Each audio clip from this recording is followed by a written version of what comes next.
Derivatives trading involves substantial risk of loss and is not suitable for all investors. Past performance is not necessarily indicative of future results. So stressful when the world's on fire. Good God. I can't look at this, guys. Like, my strategy is you buy it and you hope that you got a good spot. Yeah, but we all think you're crazy. You don't fight this. No way. The markets are freaking out and you don't think that anything is wrong? Come back tomorrow and I'll lose it all. Should be fun. Good morning, everybody. Sorry, I am like my camera was not like working properly, and so I just switched it. Looks like it's working. Some of my scenes might be messed up. Let's see if we go to our main scene. Yeah, see, it's not. It's not. That's not right. So let's. We got a little bit of time, so let's fix that real quickly here. And video capture device, Sony. There you go.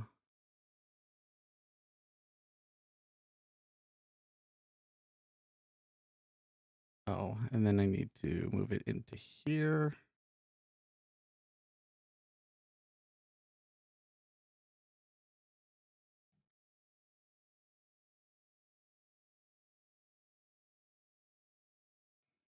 There we go. Something like that. Okay, so let's come over to the charts here real quick. Oh, and let's start the music. Let's start the music.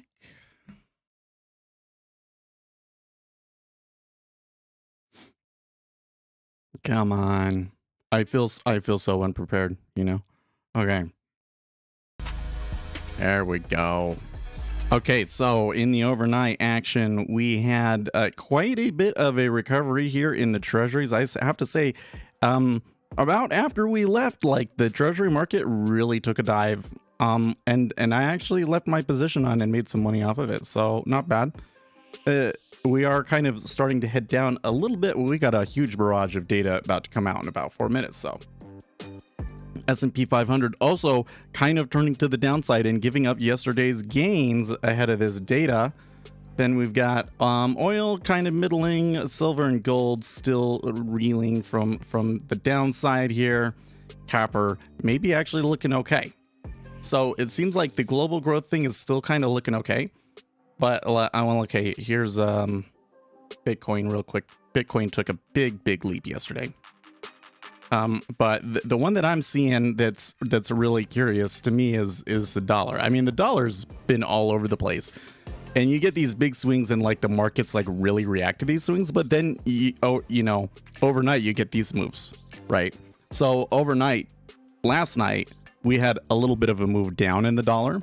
But again, like that move in the dollar did not affect the markets as much as it did after the news yesterday. So.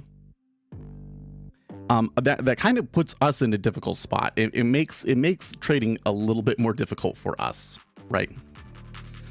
But that's basically where we're at. So yeah, I think I'm gonna keep the camera like this for a while. I'm gonna zoom back in on me here.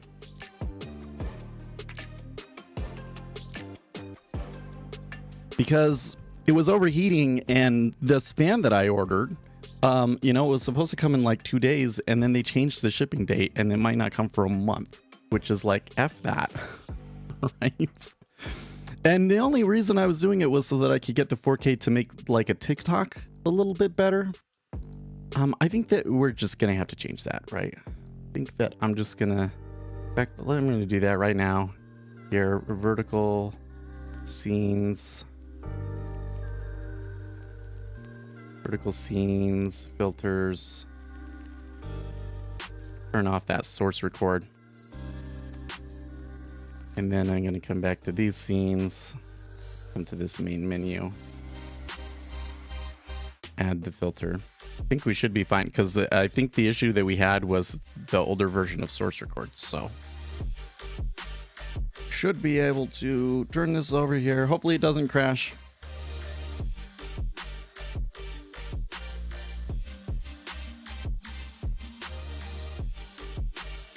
I'll turn that off. I won't turn it on until a little bit later. Audio track 2. NVENC. CQP. Well, I'll do 20 for now. Then after the news, I'll turn that on. You could always try and zip tie a random fan to the camera. Yeah. Well, that's what it was like. I got a camera that, or I got a fan that's got like a clip and a gooseneck and everything so that I could have it like blow on the back of the camera, but it's not here yet. Then it's been overheating. But then the other thing was when I turned things on, the Camlink 4K wasn't working. I think that I needed to reset it, and I just was doing it the wrong way. I'm realizing now, but was like easier to just switch it over to the other one. Oh, it's this. How are you? How have you been?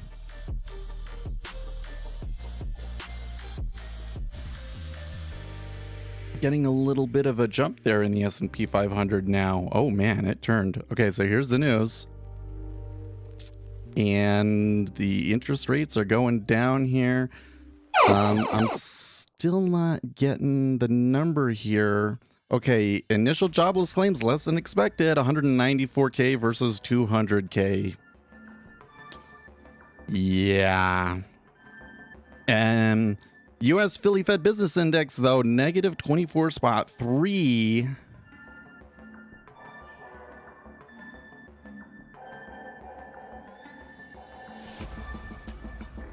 So these numbers actually kind of have me a little bit nervous, so I'm gonna take my position off. So the thing that's throwing me off here is that U.S. Philly Fed Business Index was negative 24.3 versus an expected negative 7.5. So we're continued to see a really bad numbers on the manufacturing side, which is a strong indicator of the future economic growth. Oh yeah, I totally did the right thing there, man. Well, hold on. Let's keep track of. Okay, so maybe I didn't do the right thing there. Let's just see how it goes out. Like if this goes to new lows and it really runs, then I'm gonna regret taking that off, right? But that Philly Fed number has me nervous.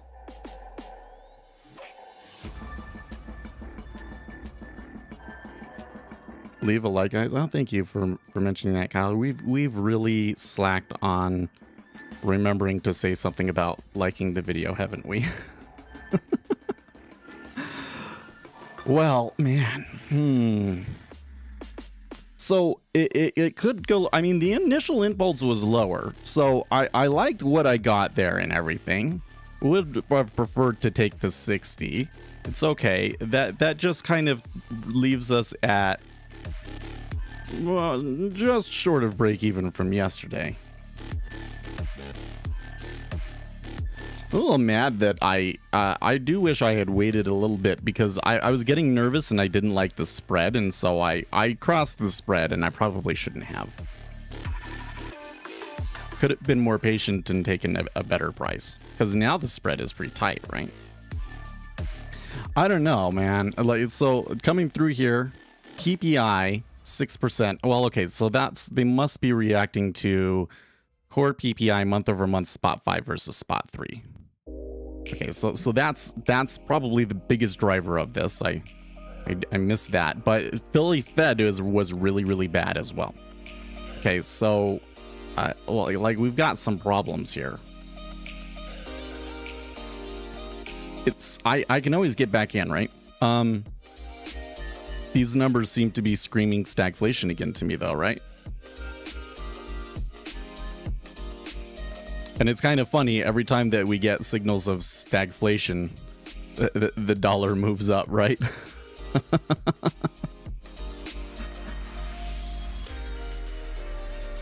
Yeah, see, this is what I'm talking about. Okay, so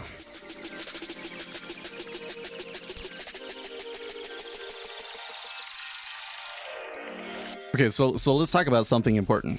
Let's get into the title of today's web stream, which is low volatility coming back? So many of you that are newer maybe don't remember this, okay? But I remember it because that was when I first started futures trading. You know, I've been involved in the markets since 2008, but I didn't start like day trading and futures trading until 2016, essentially. And what I found in 2016 was I was always frustrated because when I go back and I look at the charts and I looked at the last 4 years or whatever, like the time under Obama, you know, it was like a golden age for bonds. There was lots of liquidity and bond prices just kept moving up. And I tell you what, I mean, we've made some money on the bonds going down, but it is so much easier to make the money when the bonds are going up. And the very wide ranges, lots of opportunity. And in 2016, and then especially in 2017, we started to see a severe decline in volatility. It was like volatility was constantly being squeezed. And what was happening was all of these options guys were going out and instead of, you know, selling puts and calls and all of that sort of a thing, because there's some problems with that, especially if you're an independent trader, right? There's a lot of risk if you're going to, well, a lot of risk and complexity if you're going to market make options and like sell the options, right? You want to like hedge yourself and all this sort of stuff. So why bother going through all of that when you can just go over to the VIX index and just go short the VIX index? It's practically the same thing as selling the options.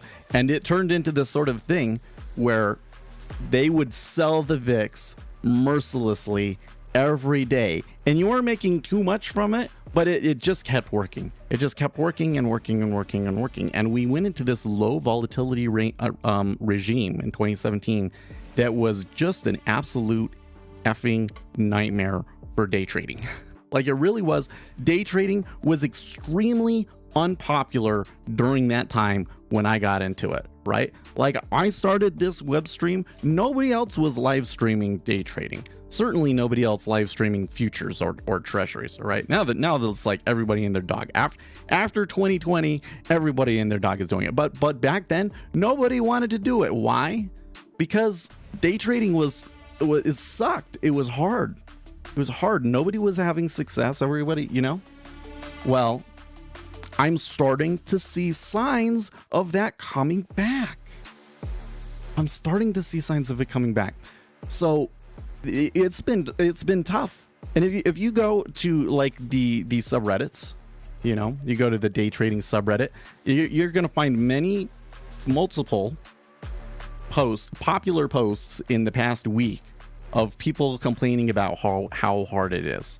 Somebody's saying it's like all of a sudden the markets have been on hard mode. Nothing that I'm doing works. So other people saying as soon as I get in a position, it immediately goes against me and it seems like it's reacting to me every time. This is what happens when you get into the low volatility regime. And then when you go and you look at what is going on in the wider market and in the options and so on and so forth, you're seeing a similar thing to what happened in 2017, except for that this time it's happening with a 0 day to expiration options. So on Wednesday, there was quite a bit of volatility priced in to Wednesday and Thursday Tuesday and Wednesday rather, because of the CPI and retail sales, right? And both of those numbers, the market underperformed that volatility. So on the 0 day to expiration options, like 83% of the calls expired worthless and 90% of the puts expired worthless. Like that's really bad. Like that's really bad numbers. The people that were buying the volatility got absolutely destroyed, right? And it seems that this is having the same kind of chilling effect that selling the VIX was having. So what do we do here? Well, so for one thing, when we get moves like what we just had there, but we're getting a little pop, we may need to be a little bit more anxious to take the profits. So that's why in that particular situation, I got nervous, because there is a chance here. I mean, the initial move was good, but like I got the pop. It's probably good to just take the profits, because what are we going to see? The volatility just compress and compress and compress from here. And I'm expecting that we might have a very difficult session here. We do have Fed's speaking in 5 minutes, ECB's lane at 10 o'clock. We have a 4-week bill auction, 30-year tips.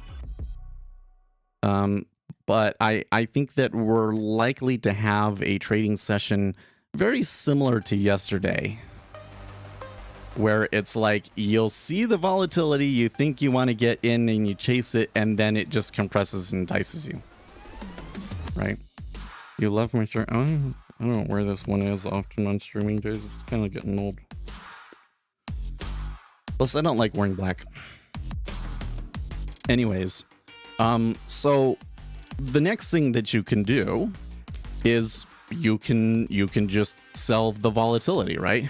Go into VIX futures and just sell VIX futures, right?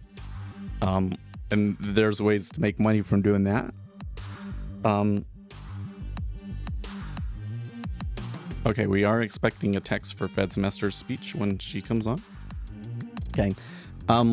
The other thing that you can do though is you can switch to mean reverting market making types of strategies. Like you just had a pop up there. There's a bunch of volume at 3.82. You go short there.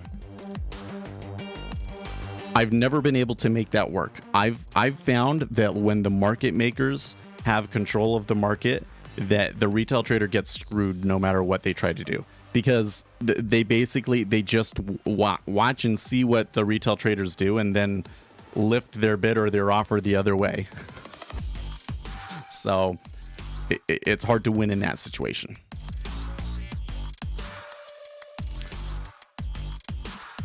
Yeah, it's so market could be tough. But you're going to see a small group of people do really, really well in this market. But, and that's kind of where the danger comes, because for those of you that were around back then, you'll remember how it all played out, right? Because then eventually in February of 2018, there was, kind of some downside movement in the S&P 500. And these guys that were short volatility just got absolutely demolished, and all of the sudden all of the market makers decided that they weren't going to provide market liquidity, and so you had like this slow motion flash crash that took place over the course of an entire week, where the treasuries were barely putting up a few hundred contracts. And I actually did really well when that volatility came in, but it was an absolute nightmare for the markets, man. It was an absolute nightmare. And I'm think that we should be very concerned that could happen again. If the S&P 500 decides to take a downturn, let's say that we get back below 4,000 and we start pushing even lower than that again, right? You could see liquidity get really scary.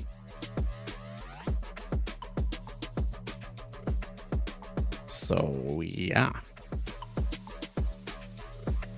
And there was a note about this on Zero Hedge yesterday, so I was kind of thinking about that. And I was just thinking about that from yesterday, because yesterday was a really tough day for me. It's a really tough day for me, because I decided to take the risk and the volatility contracted, is what really happened. I mean, it was a combination of three things, right? The volatility contracted, right? There did appear to be somebody buying the treasury for whatever reason. But then the other side of it was that there was some sort of a spread trade going on. And I think that that's kind of why it played out the way that it did. So they were buying up the 5-year. And so that made all of the treasuries kind of buy. And then they turned around and they sold the 30. So you had to wait for them to finish their execution in the 5-year. Then you get short and it would have gone. And if you had done that, then you would have been up a solid 50 ticks, right? Because we were at 3.75 in the beginning, or at the lowest. So, but I did go and take that again. Well, I had that trade going into the end of the session. I had the 2 contracts. I took 1 contract off at the end of the session, let that stay overnight. I don't know. I would have gotten a better exit yesterday. There was at one point it was up $80, and I think in the end I took 50 on that. So I left $30 on the table. Well, but a good turn there for us. We took some ugly hits. We got a big hit the other way. That really helps.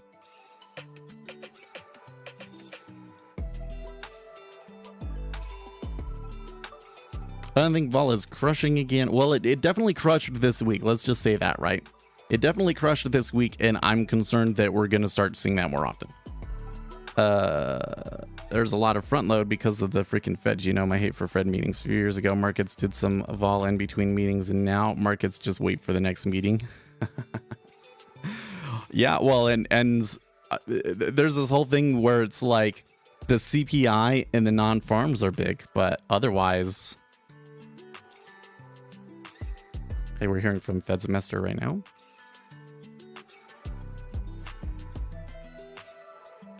A little bit of selling, but it's pretty limited still. Oh, there you go.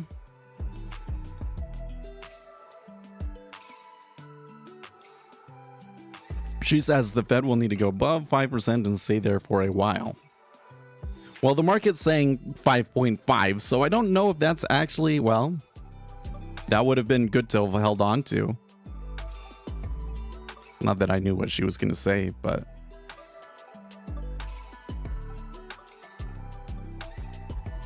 Ooh, man. But the amount of volume that I just saw come out there... Well, I got to be really careful, because again, if we're in a situation where the volatility could contract, that amount of volume that's trading there at 27.5 could be like a real problem. I'm probably too late.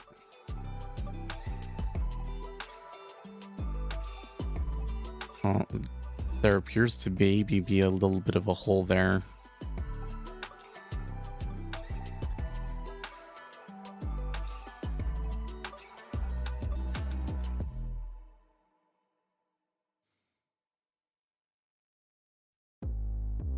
Oh, okay. So what she said that caused that made them move the way that they did was she said at the most recent FOMC meeting there was a compelling case for a 50 basis point increase.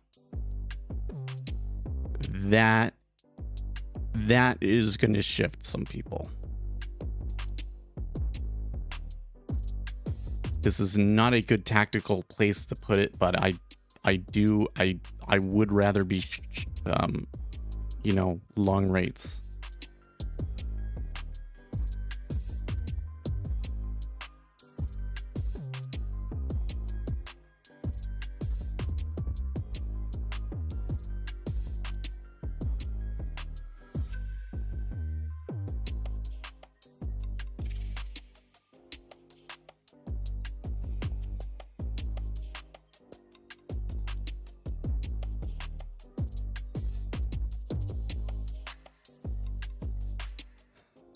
Well, there was the jobs number was at 8:30. This is what you must be talking about.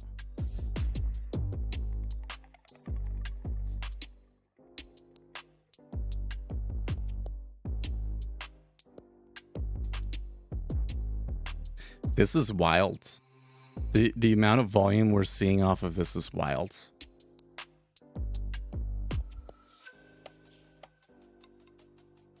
I'm gonna try and see if I can work this out as a market maker, okay?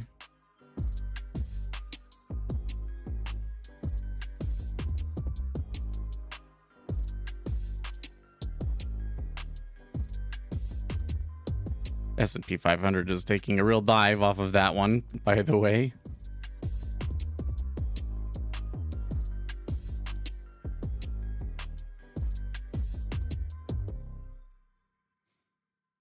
Okay.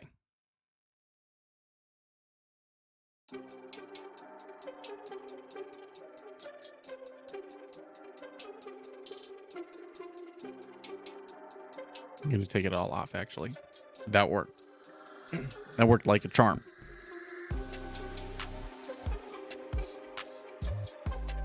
No, you're fine.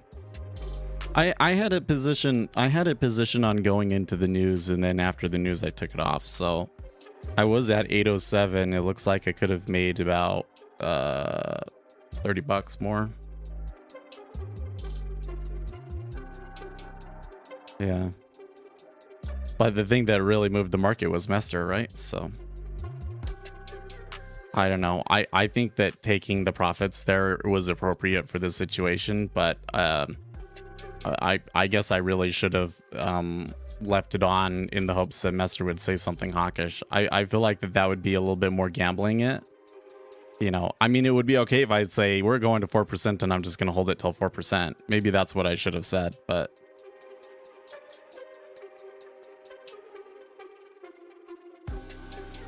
yeah, so you see it happening again. Gonna be a little bit more risk adverse here in doing it, but they're hesitant to hit the 26.5. The liquidity isn't pulling.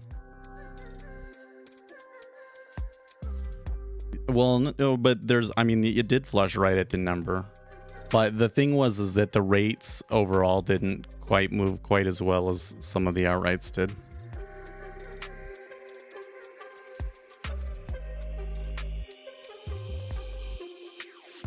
I mean, I guess in the end, Mester was 3 basis points, right? So, and I don't remember. I think we were at 3.8.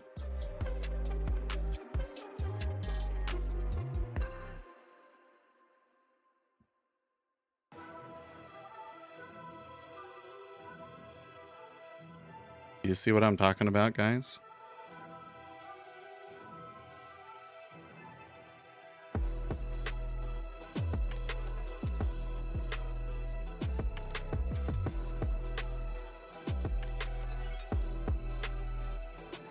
I think that was probably the best example that I've ever given you guys of a liquidity hole forming as it's forming, calling it as it's forming. Saying, wow, there's like some insane volume there. So this is now becomes a bad tactical location for a short, right? I mean, I could try shorting it at 2.9. Problem is that the liquidity might be a little bit damaged all the way up to 112. So yeah, who knows how high they get through there. I think that in this situation, they're going to keep selling it. So, well, okay. Okay. I'll do 2 there.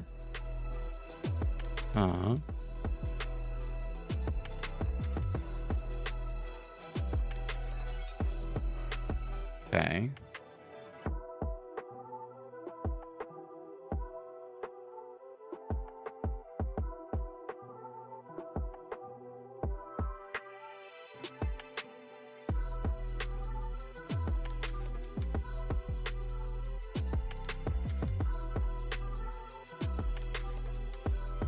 Want to have at least one.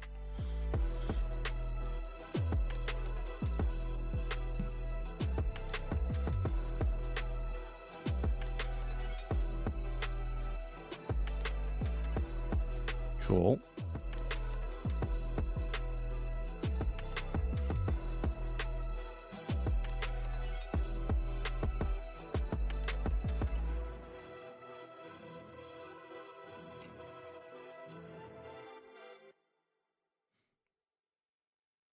No, it was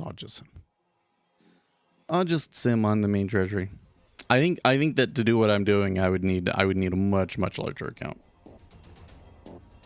Large enough of an account that it would kind of make me nervous to do it. Not quite to the point. Not quite to that point, unfortunately.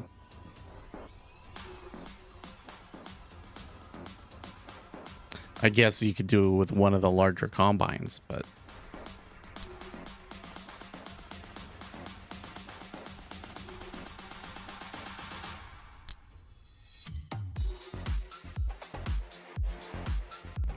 clicky there.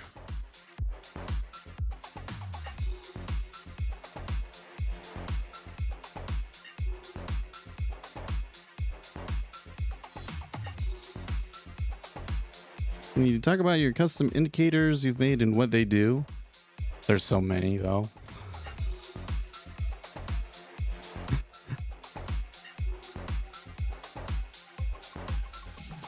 So, I mean, for starters, the three that are the most useful, okay? So number one, your synthetic dollar index. You want to put that one out there. Seeing what the dollar is doing is so useful. I mean, the euro gives you a lot of information. But I really think that just watching the dollar itself is really, really valuable. Okay. That's number one. Number two is the spreads. So if you come over to these charts, all of these I have spreads. So you can see here this morning on all of this economic news pushing us down. We had a big steepener yesterday that is starting to flatten back out again. That's the bottom chart down here. Especially if you're going to trade treasuries, you really, really want to watch the spreads. But like if you're doing equities, have a spread between the NASDAQ and the S&P 500. That's really useful. Okay. So the spread is a really valuable indicator. Okay. Then the third one that I have that I think is really useful is this market depth tape. So when you get the market depth tape, and by the way, you download these from speculatorseth.com and you can try it out for 2 weeks for free. So totally risk free, right? So if you come in here and you go new, it will show up over here. You can create a new, where is it? Market depth tape, new market depth tape. Okay. And that will give you one of these things. So what is this? What this is showing you is every time that there is a large change, let me show you the one in the treasuries because there's been more recent changes. Okay, when large orders have pulled, stacked or pulled, it's showing you those, right? So at 27, when we got hit by Mester, right, and they went below 27, a really big offer sat on there, right? And then it was the same way when it went through it, they got a really big bid there as well, right? Okay, so it can also, if you right click on it and go into the properties, you can change the coloring of it and the filters. Okay, like it has to be more than 900 contracts for it to show up in my tape, right? But you can also set a notification. So I don't know if you guys hear it on the stream. I don't know if I have the audio settings set up for it correctly, but you'll hear this little tick. It kind of sounds like a marble, you know, two marbles hitting into each other, sort of a thing. When the market's really moving, you hear it a lot. Tick, tick, tick, tick, tick, right? Tells me that something is going on the book. So that's really valuable. Okay. Next one that I will talk about is pulled prices. So a pulled price is defined as a price where it went through without any volume trading. And you can kind of change some settings, but basically, like, you see this little square here on my ES chart. Doesn't work. My zoom isn't working. What that means is that it moved so quickly there, the market makers completely pulled their bid, and it went through that price without anything trading there because they completely pulled. Okay, so pulled prices have a tendency to become liquidity holes. Okay, in this particular case, I'd say it didn't. Although there's still a chance that we come back up to there, but you might find that if the S&P 500 does recover, that we'll come up to that spot and rotate around it. Happens a lot. Okay, it's kind of an indication of a liquidity hole, because one thing that can create a liquidity hole is a lot of volume trading all at once. Like that's what happened down in here, right? Was that there was just some crazy absorption in 27, and there was just way too much volume in that location, right? But the other thing that can cause it is if they just completely pull their price, right? The key thing here is the reluctance of liquidity providers to provide liquidity at that specific price. Okay. The market depth tape is mine. This is not a Jigsaw feature. If Jigsaw wants to build it into their platform, I'm not going to complain. But right now, you can only get it from me. And this pulled prices, that's, of course, my indicator. Okay. Another one that I have on this chart, well, I have 3 on this chart, actually, is this Alice. So what Alice is doing is it's using the Kyle model, which is a model developed by a researcher, Albert Kyle, in 1985, that was a really pivotal model that kind of led to like the field of market microstructure research and high frequency trading that we know today. It was kind of like the granddaddy study, as I understand it. And it's basically saying, okay, if we were going to have a move where the S&P 500 was going to move 4 points based on the current volatility and the volume, how many contracts, what would be the optimum number of contracts to trade for a move that big? Okay. So what you do is you come in, is you put the number to what your normal target is, and then you kind of treat it as a threshold. So it's saying here right now that the market wouldn't be able to handle more than 6,700 contracts. Okay, that's actually not that much, considering what the ES is doing. I would prefer it to be over 10,000. Okay, but that's actually not that much. That kind to give you an idea of, like, you know, how much can be going through. If I'm in a trade and I've seen more than 7,000 contracts net difference since I've been in the trade, you know, I'm gonna be nervous. I'm gonna take it off. I don't use this so much in the treasuries because I just kind of have a knack for knowing what it is. But in the equities, I find this really useful. So it tells you whether there's enough opportunity out there for you to trade or not, based on the volatility and the volume. Okay. The other one that I have on here, and I will actually switch this for you. I want to show it to you on the treasury. And this is the most sophisticated indicator that I have, is the inventory cost basis. So what the inventory cost basis is it is a model that attempts to estimate where market makers' average positioning is. So what we do is we come in and we make some assumptions about where we make some unrealistic assumptions. So we come in and we say every time that a limit bid is filled, it's a market maker is getting all of them. We're just saying one market maker is getting all of the bids, right? One market maker is getting all of the bids. And every time that it moves up after that, he's immediately taking his profits. Okay. So given all of that, what is his average position? And so you get this buyer and seller average positions. So this blue line and orange line it basically represents the spread that the market makers are trying to make, right? So if you're below this point right here, sellers are making money. So right now, sellers are in control of the market. Well, sorry, on this chart, sellers are in control of the market. Okay, and this dotted blue line represents the point at which there is no way that any market maker making it long can be in profit anymore, right? Because you could make a profit up on this and you make a profit up on this, right?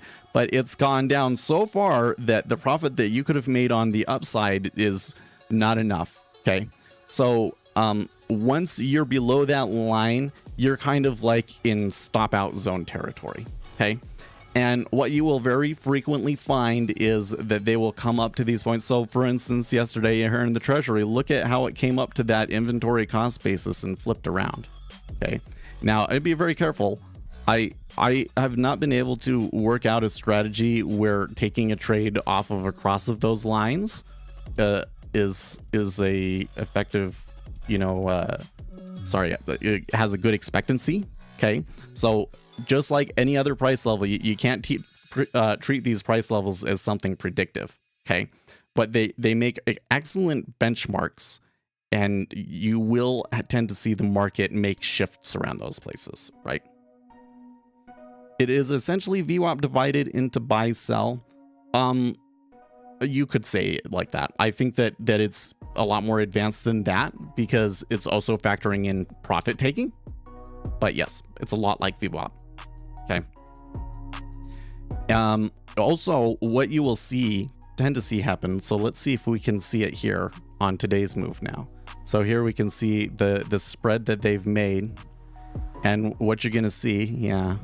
What you're going to tend to see is that when you get a move that is like a surprise to the market or something like that, like some sort of breaking news happened that caused people to puke their positions, right? It will go to that line. So you can see here on this news, they went to that line, they did the market making a little bit, and then when they went down again, it went to that line. Okay. If there was an upside surprise, I would bet money that it would go to that 112.055. And you'd be just absolutely shocked how frequently it does it. So I really wish that we had a better way to quantify how good is a line. You know what I mean? Like, we can come in and say, okay, here's the 50-day moving average. On an intraday basis, when price gets to the 50-day moving average, how important is that number? Because like the whole thing is you could say, okay, if it touches that number, I'm going to take it on reverse, or I'm going to take it for a continuation. And how good of a strategy is that, right? But you're going to find overall that doesn't work, and that like what your profit and target are have more predictive value as to how your strategy is going to perform than the price level, right? So then people say, well, it's because you can't just treat it as a straight line. It's actually a range around that line, and you have to worry about it like it's going to be on there, and it might play around for a while, and then it will make some choose. Or they'll say it's going to come up to that line, and it's going to bounce off of it one time, and then it's going to return back to the line, and then you take it. And there's all of these different scenarios that people have brought up for how price action traders try and trade off of a specific level that they're watching, right? So how do you quantify how good that line actually is, right? And so I think that it could be something like you get some score, and like if the score is over 100, that means that the line has enough edge to it that you can make money from it, right? And I'm gonna say that this inventory cost basis does not have a score over 100, but it has a score that is higher than a lot of other things that people are looking at. Okay, what would the score? I don't know. I'm sure that some really smart mathematician could figure it out, but I just can't for the life of me. Maybe you could do it from some machine learning algorithm. Maybe we could do a machine learning algorithm, and we could say, here's the line, and then you do your thing like the line is a feature, and you do your thing based on the line, and then when we have the strategy, it finds the optimal strategy, and we see what the p-value is on that node to see how much the robot thinks that is useful, or something like that. I don't know. Something like that. But I'm sure there's a sophisticated way of doing it, but I don't know how it is. So I'm just saying this does a really good job of telling you like what mode we're in, right? Like if we're kind of in the range bound area, or if the buyers or sellers are in control, and if like right now in this market, sellers are very, very much in control, but it is quickly evening out, right? Is there a way to measure liquidity, since on the run treasuries are more liquid than off the run? Well, so you're talking about looking at the actual bond market, right? But we do have some indicators that measure liquidity. Okay. Anyways, inventory cost basis. That's the most sophisticated indicator that I have. Okay. Now we get into a couple of indicators that I don't actively put on my charts. They were developed more for robots. But if you are, well, and this is kind of where it gets difficult, because these are really sophisticated indicators, but I actually think that they would be more useful to a beginner. But I don't use these all the time. I built these for my robots and I don't put them on my charts because they're kind of expensive indicators. Okay, like expensive meaning like they're using a lot of processing power and so forth, right? So let me just come in here. I should show you this. Should show you the yield curve. The yield curve, if I change this to a 1-day chart. And actually I need to change it to a 1-day and I need to do the 10 year.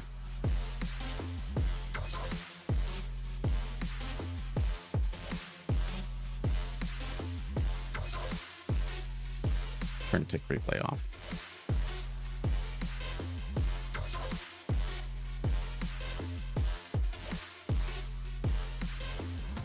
The whole shtick about trading is you need to figure out if it's going to go up or down, and when you can watch clean movements, no spaghetti monster moving average can do that. I think in general moving averages work better as filters rather than predictors. That's true.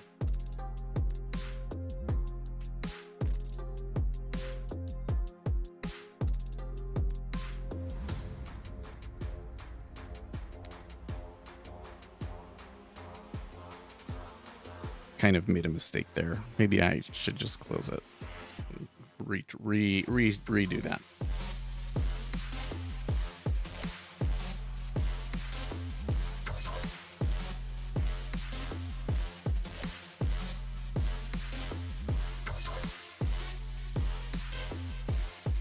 Better. Okay. I was trying to do tick replay, and you try and do tick replay on 9 months. That's going to take forever, right?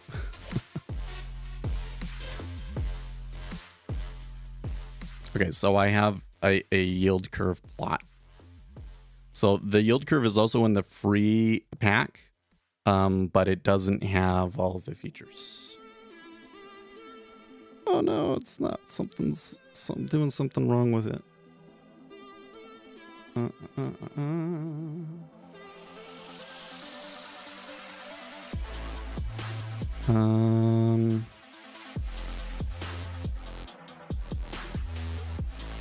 Oh.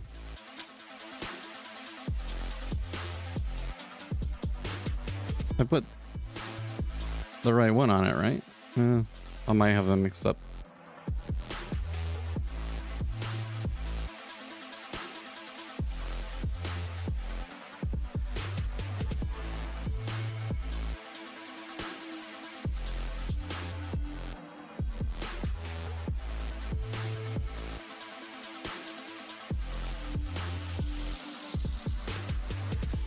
Okay, so you see you get a little yield curve, and what you can do is you can actually select different days. With the paid version, you can select different days and say, okay, what was the yield curve like back here actually?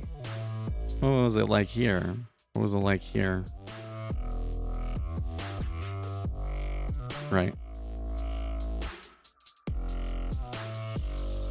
Pretty cool. So you can see how the yield curve is kind of steepened a little bit as the short rates have come back up. Okay.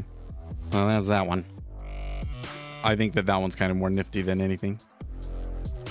But it's actually something that people are looking for a lot.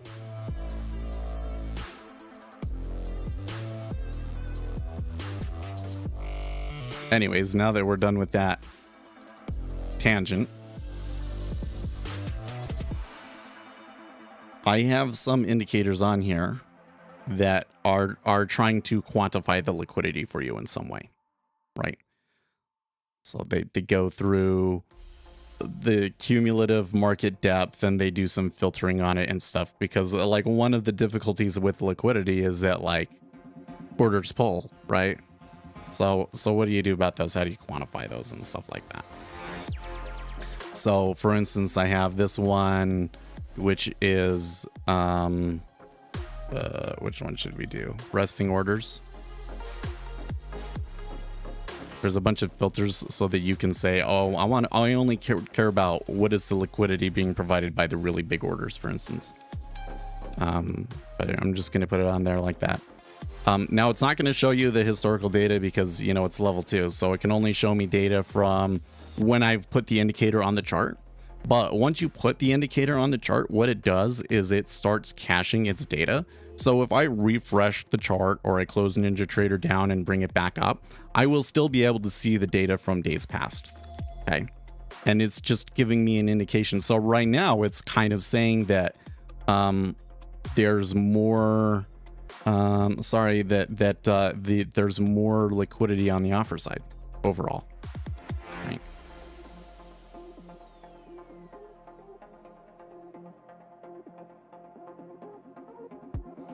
Is your market maker inventory indicator averaging buyers as they get hit?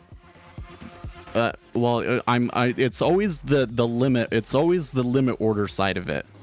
So I'm average. So I'm saying you're the person with the limit buys, right?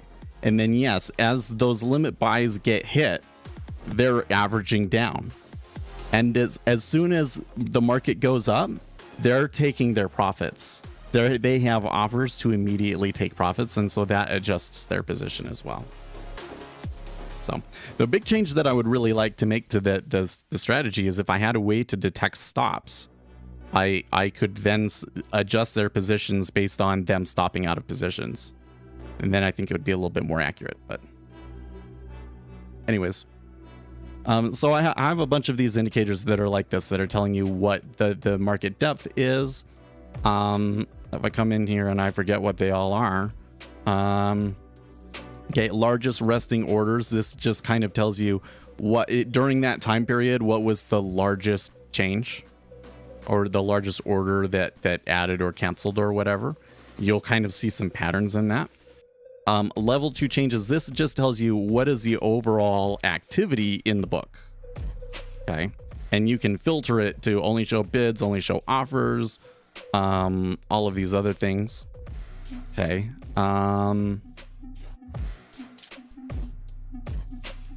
We already went over all of those. Okay. And then the other big one that I've got is this range histogram. So the range histogram is giving you a statistical overview of the volatility, essentially. It's telling you that for a 5-minute bar, most 5-minute bars, they only move 2 ticks, right? But there was some that moved as much as 14 ticks in a 5-minute period, right? So you can put that on like your 30-minute chart, and you can kind of use that to give yourself an idea of what the volatility is and what your stops and targets should be as a result of volatility. Okay. So that's the high level overview of all of my indicators. And again, you can download them from speculatorset.com for free. You get a 2-week trial, and then after that, it's just $100 for a lifetime license. $100 one time, and then you have it forever. Ooh, come on, fill me. Oh, there was one.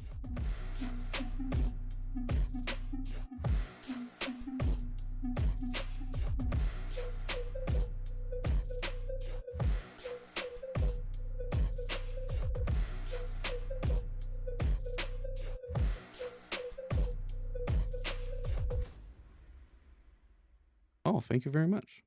I think it's a pretty good deal. I used to have it as a subscription, so it used to be like $5 or $10 a month. And I thought that made more sense because it was like, oh, okay, I can go and get this subscription. And then if I end up not using it, I don't even spend $100, right? But people much preferred to just pay $100. So that's what we did. Well, I tell you what, the 10-year is still kind of stuck in this liquidity hole, but the 30-year is pushing. And I'm really regretting taking that lot off, man.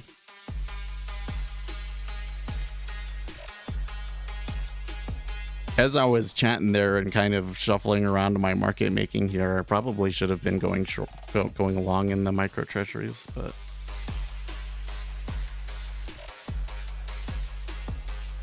I really should just try and hold them. Like, I really should just try and get them on and hold it for like the whole week or something, you know? Because if I had done that, I'd be in a really, really good spot, right? Especially if I had held both. If I had held both contracts, I would be at like batch. What would I have if I had kept both contracts on? 3.78. So 20. Right? 200 bucks.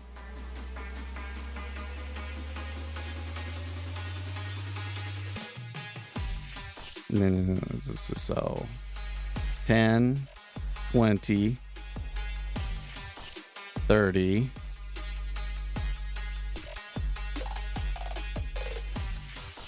yeah, it'd be over 100. And I got out at 50, so probably left about half on the table. Okay, and the market making I got filled. So here's an example. So the way that I want to do this is like, I want to make a certain amount from the market making, right?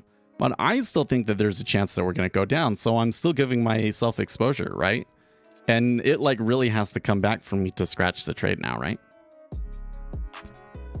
So what I'm doing is I'm leveraging the risk to, like, I'm leveraging risk in the short term to give me more room to hold something on the long term, right?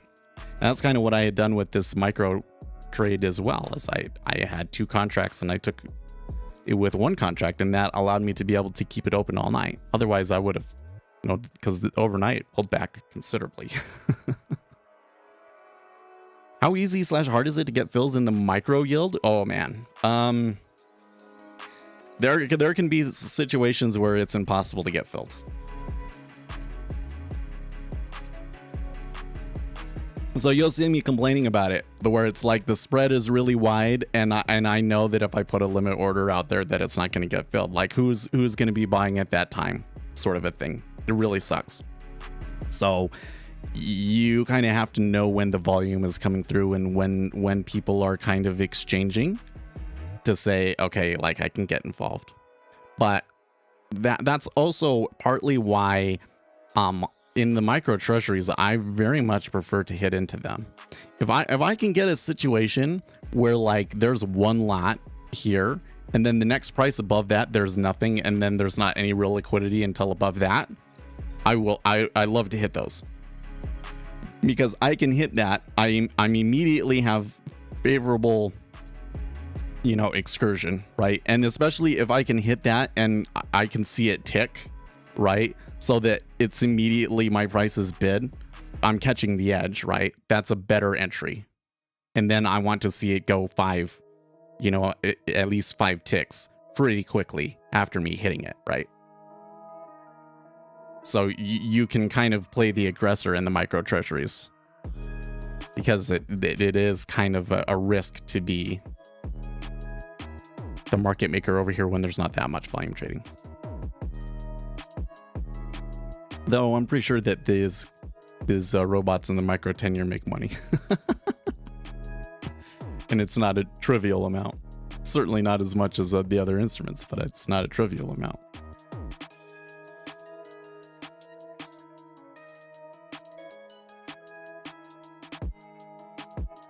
Brianna Getting Barrett says, back end leading the charge in yields the last 2 sessions, not good for gold, and definitely want to watch VIX or signs of risk off. Yeah, I'd say that gold has, the damage in gold today hasn't been too bad. Like we're down $5, which it could be so much worse than that, you know? But this continues to be like gold is a bad trade. But you know what? Bitcoin has been okay. So what's with that? So in the past, Bitcoin didn't do very well when the yields were rising, and now they are. So it seems to me that the flight to safety trade by speculators for inflation is long Bitcoin, which I think is kind of dumb, but that's what they're doing right now. Like, the thing is it worked in Bitcoin for a while and before it fell apart, right? I think that probably the same will happen again, is that eventually Bitcoin will collapse back down and catch a bunch of trap traders, and then you'll start getting all of the craziness again.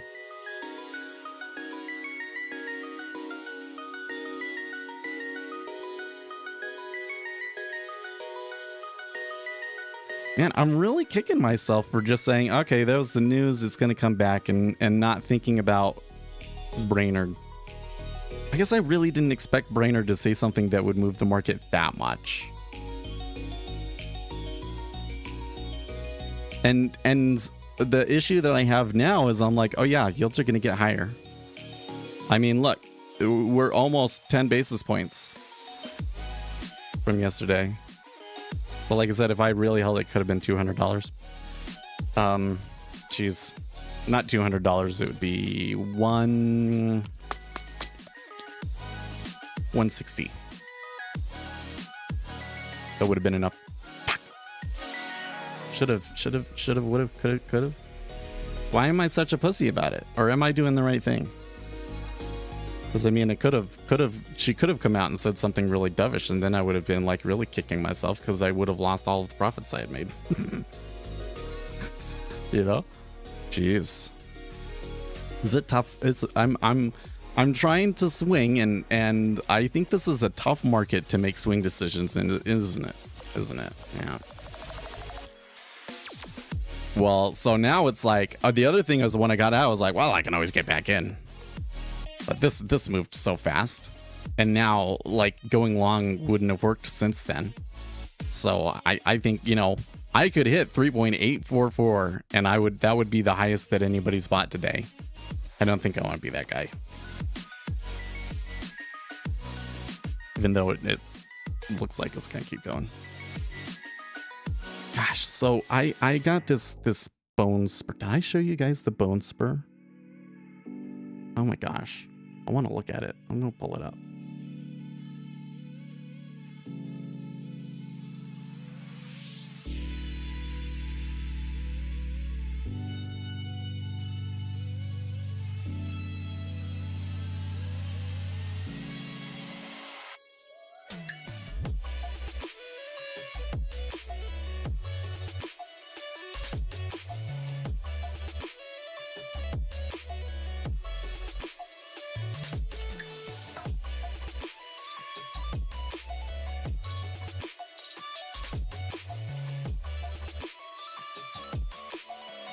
You see that? So like, I got this bone spur here. And they weren't sure if it was like a piece of bone broke off or what. But like, something happened and it's like been inflamed lately. Last night I go to like, cause my son wakes up at like 3 a.m. and starts waking us up and crap like that, right? I go to grab him and oh my gosh, it hurts so much. It hurts so much. And let's see here. So when I did it, my arm was like this. So like, yeah, like right in here. I feel it right in here. It hurts so bad.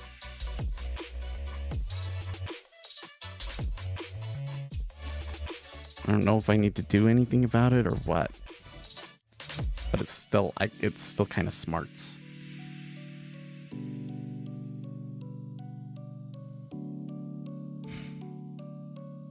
So I just had a thought looking at this because I closed that down and I'm like, oh, it's still at 27.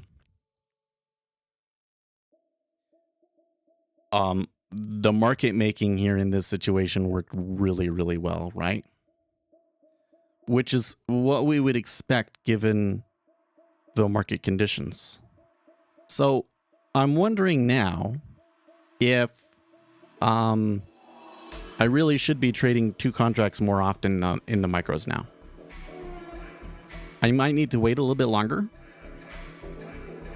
But if we get into this situation where it's like, you know, it's really hard to even get 1 basis point, I probably would make sense for me to start taking 2 contracts more often and taking 1 contract off at the short-term target and then trying to let the other one ride.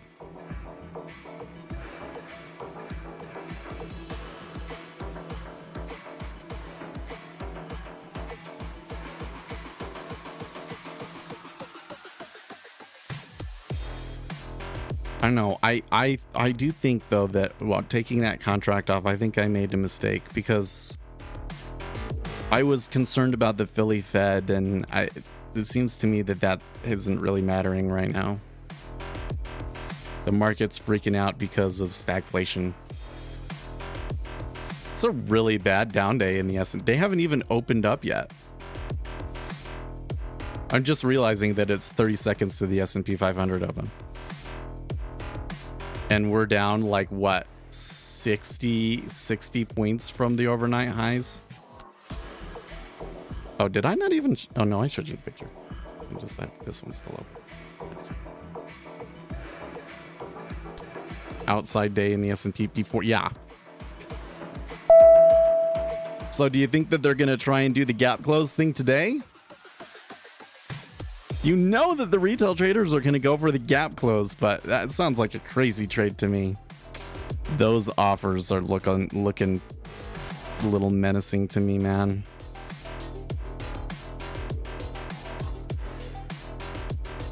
$16.20.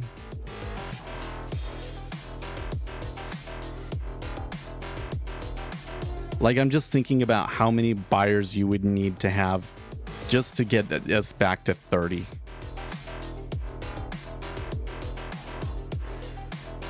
It's a lot. I am seeing steepening again though. So we probably need to keep an eye out for the 5-year coming up here and screwing everything up again.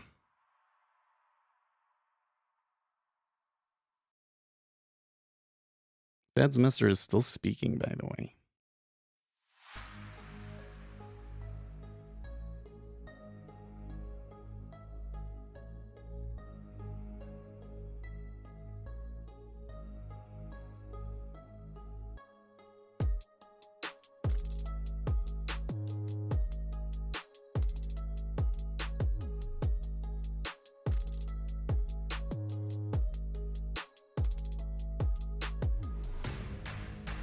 Oh, that's this. Founder of Wall Street Bets sues Reddit. Really?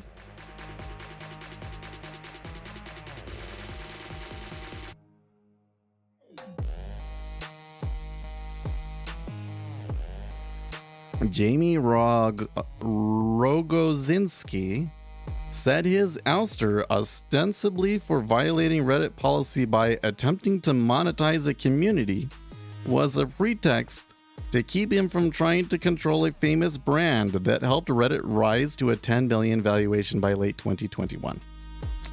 According to the complaint filed in federal court in Oakland, of course, he's from Oakland. Good grief. Rogozinski applied to trademark Wall Street Bets in March 2020, 1 month before his ouster.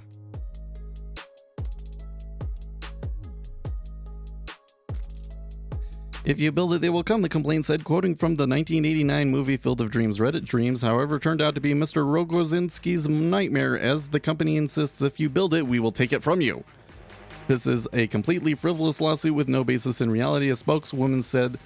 Jamie was removed as a moderator of Wall Street Bets by Reddit and banned by the community moderators for attempting to enrich himself. The lawsuit is another transparent attempt to enrich. It was probably right. I don't think that, based on the company rules, that he has any claim on anything. Well, it looks like they're ready to move again. So, like right there.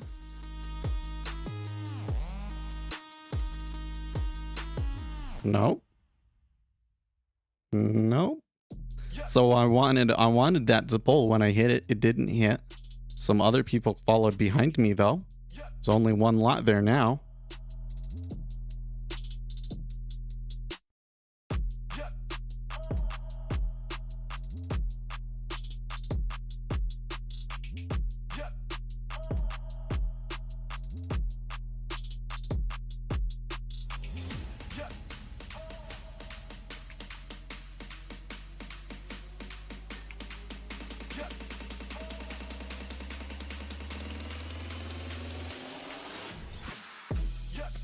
Okay, that's what I want to see.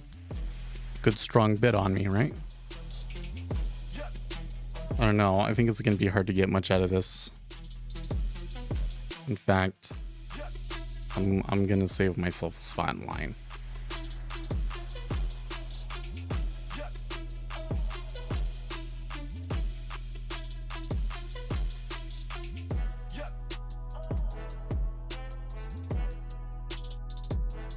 I'm looking at this one as more of as like an as she goes kind of trade. So like that it's not taking 25 yet in ZN is a little bit concerning. Okay. Better. 3,000 contracts, jeez. How many contracts are we down? We're already 60,000 contracts down. Like, wow.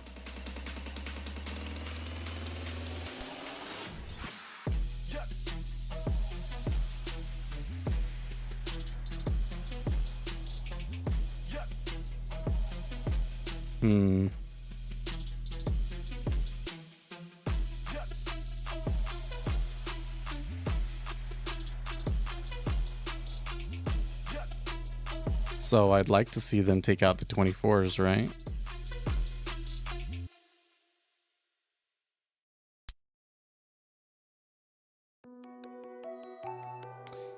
S&P 500 relatively tight for the first 5 minutes. That's interesting.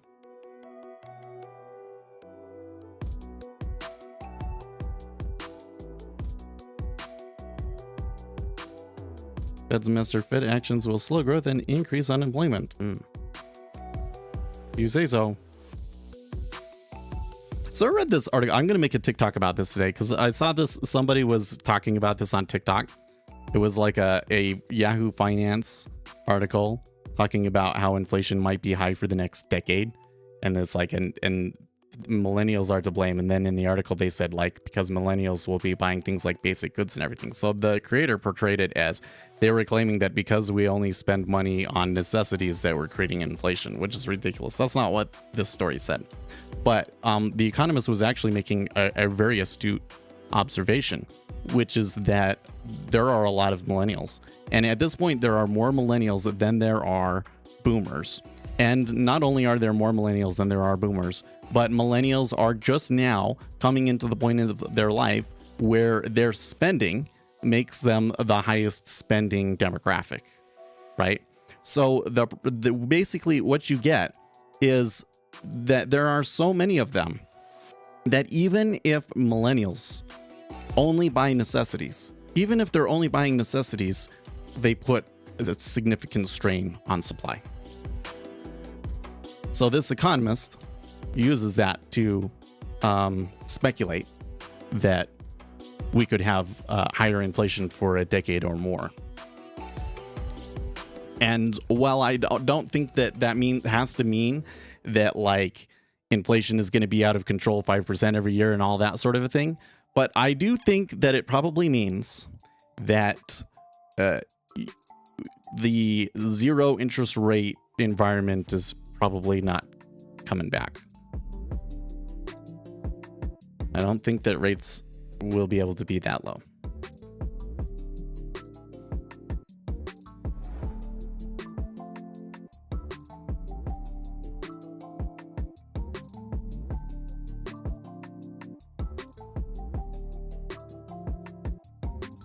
I endorse your entry here, but I don't know about my exit either. I'm just nervous and I just want the lot there. Yeah. I'm just gonna exit it. I'm just gonna scratch it.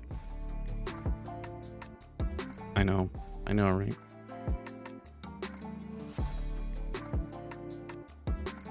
Like the issue is we saw like 10,000 contracts sell there, right? And then it got stuck. So that kind of suggests to me that I might be able to get a better price if I really want to.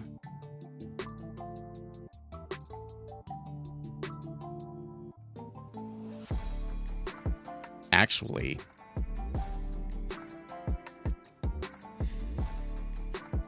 Yeah, I'm gonna exit this one.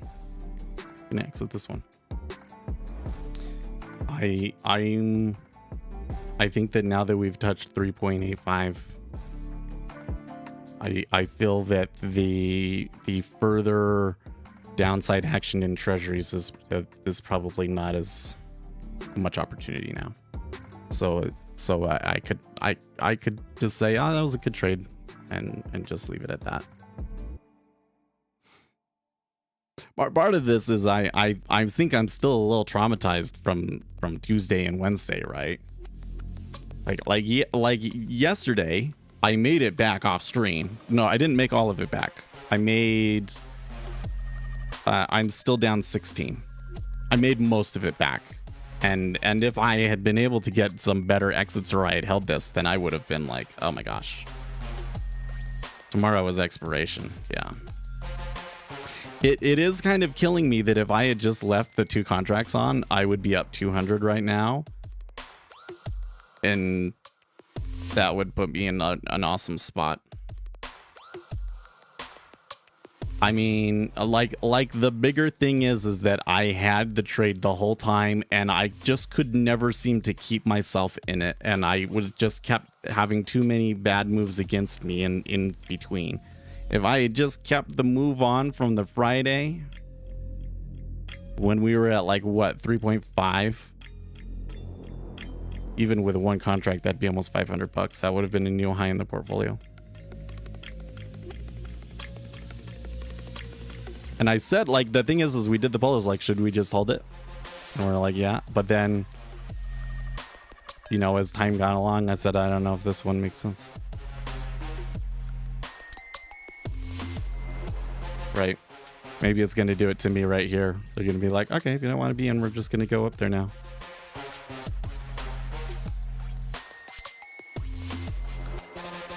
Because it is ticking down and there is some volume selling there. Oh, how come I don't see...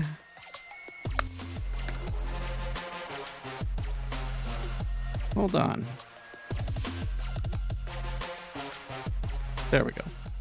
This is like that other trade didn't show up for some reason, but now I see it. Guess it was 847. And I was looking to get like 842, so they still... Oh, maybe they would have filled that.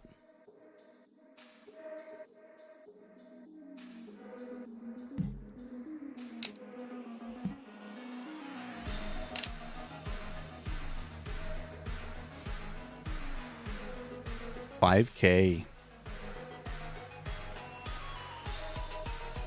I'm quite stunned by the amount of absorption that these have been taking every... I mean, it was doing this yesterday, not as extreme, but it was doing this yesterday too. Where like the book is thick and it's a lot of contracts to move it and stuff. Yeah.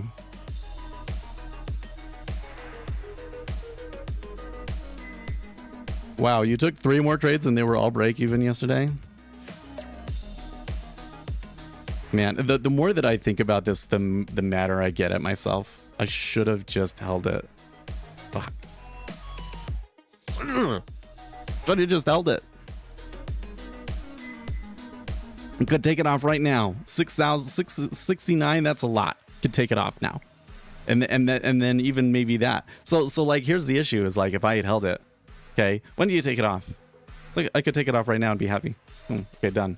But maybe it goes to 4%, right? I thought it was going to keep going. Oh my gosh. As soon as she leaves, the baby wakes up. So let me go get him.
Looks like it kept going.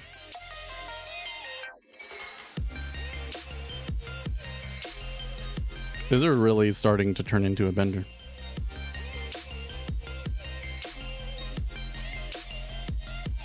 In fact, oh geez. Okay, now that one's actually a little suspicious. Why would you stack that much at 24?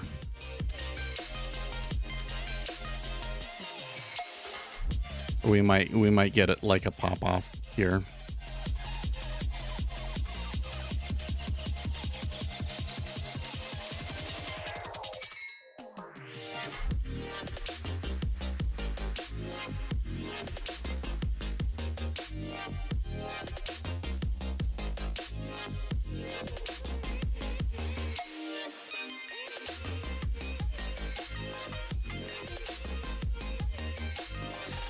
And I have a lot to learn on the swing trade thing, because it seems to me like I had everything right, but it was like I just didn't have the ability to do the right thing in the moment, you know?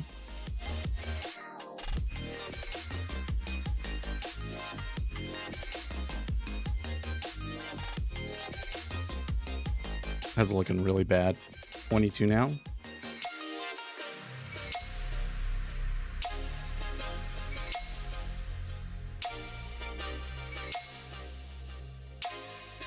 We might be getting some CTAs flipping here or something, because this is kind of starting to get a little zany.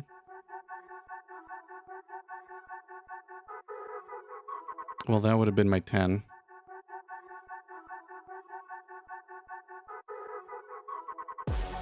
You're short at 28. That's great.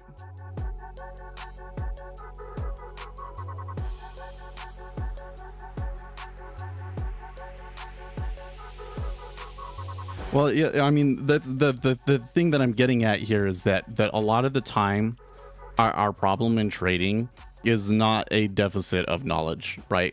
You might know what the correct thing is to do, but then for some reason not act in accordance with what you know, right?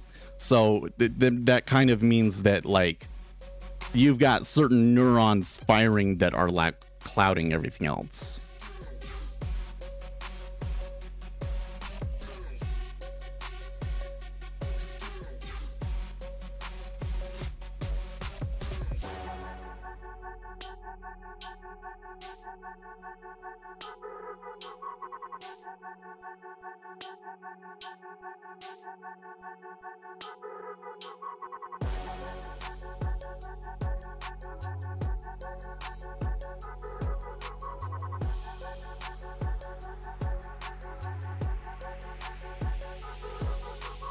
Yeah, doubt neurons. It's what it is it's the, what is it, the medulla that kind of remembers, you know, taking losses and getting hit, is a much stronger pathway in the brain, in my brain, than the frontal cortex that said we should just try and hold it until 4%.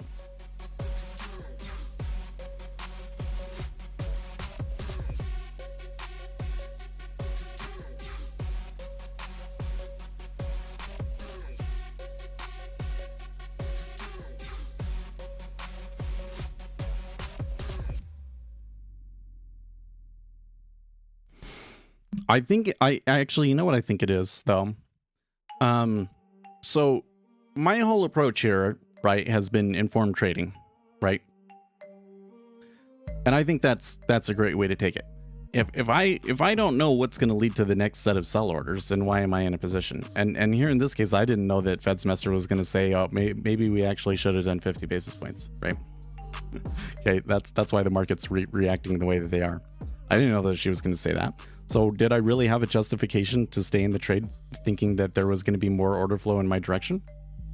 No, I didn't actually, right?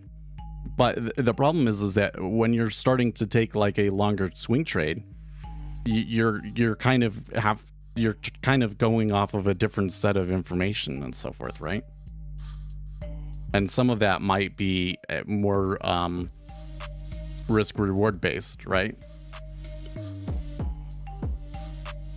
So I guess part of the problem is if I'm going to be in a swing trade, I have to change my approach a little bit.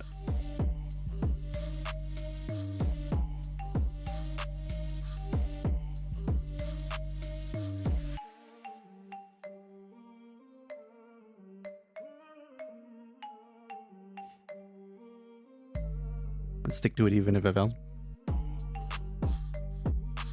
I mean, but is the decision hold the contract to the end of the month? Maybe. I don't know if that was the decision that I had made.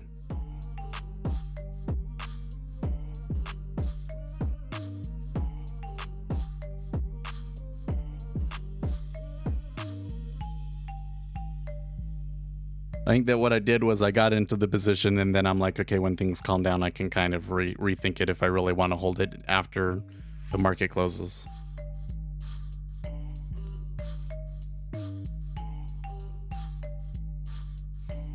Well, this is a really odd move.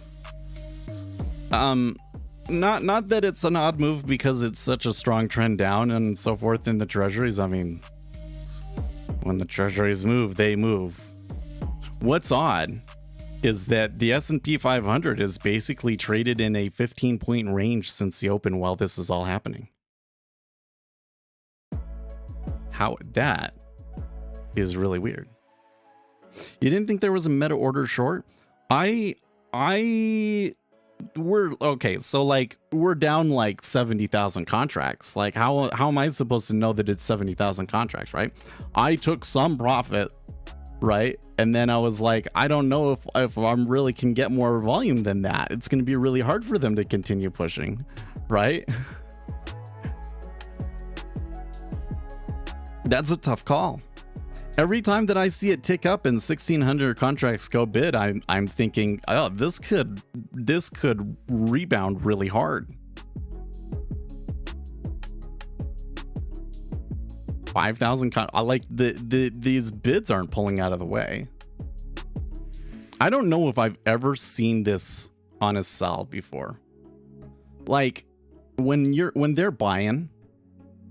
I can remember many times where like I remember this one time where there was like a 10K iceberg at the top or like 15K, like it was this insane amount and they just blew through it and it just kept going and it was like it was just going to keep going until the end of the day sort of a thing, you know? But I've never seen that on the downside. On the downside, you might see some absorption, but usually it's more like them pulling out of the way. On this move, the market maker has been absorbing every step of the way. So how are they doing that? I don't know.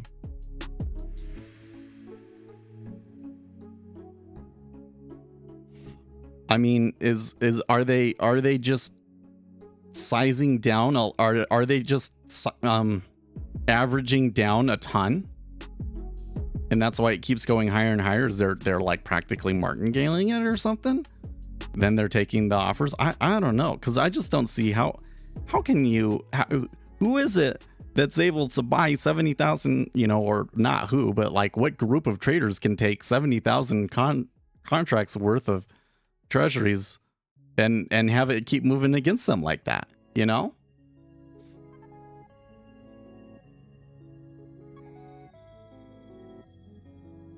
Yeah, the amount of money it has to take to eat all of that is mind-boggling. Exactly. Now, I mean, maybe it could be somebody that was like massively short and is taking profits. I mean, the market was overall short, right? So I suppose there could be a lot of profit taking, but then again, but again, it's like at some point they run out of orders, right? Well, maybe not. It could go all day. It could go all day. Really could. This is the kind of situation that it could go all day. Yeah, Axel, you know what was the funniest thing about that whole thing, Axelron? Was like, I saw it kind of moving and I took a trade. And then I went over there and I looked on Twitter and I saw John Grady say that. And I was like, you know what? I should have listened to him. I think he was probably right. Like the situation, it didn't look like good trading, but I ignored him and I'm glad that I did.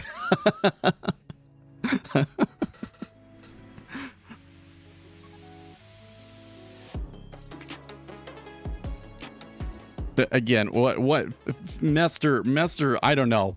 It kind of might have seemed like an innocuous comment to her, but she just really She just really dropped the bomb on them here, man. Yeah, here you go. Zero Hedge top stories. Stocks and bonds puke after Fed's Mester drops the hawk bomb. After hot CPI, Cleveland Fed President Loretta Mester rubbed salt in the wounds of the market this morning when she saw a compelling case for rolling out another 50 basis point hike earlier this month, and the U.S. Central Bank has to be prepared to move interest rates higher if inflation remains stubbornly high. At this juncture, the incoming data have not changed my view that we will need to bring the Fed funds rate above 5% and hold it there for some time, Mester said Thursday in remarks prepared for an event organized by Global Interdependence Center. So that was the comment that I heard at first. And I was like, okay, no big deal. That's just what they've been saying anyways. Then she said, indeed, at our meeting 2 weeks ago, setting aside what financial market participants expected us to do, I saw a compelling economic case for a 50 basis point increase, which would have brought the top of the target range to 5%. I'm not sure. What do you guys think? What do you guys think? Let's do a poll.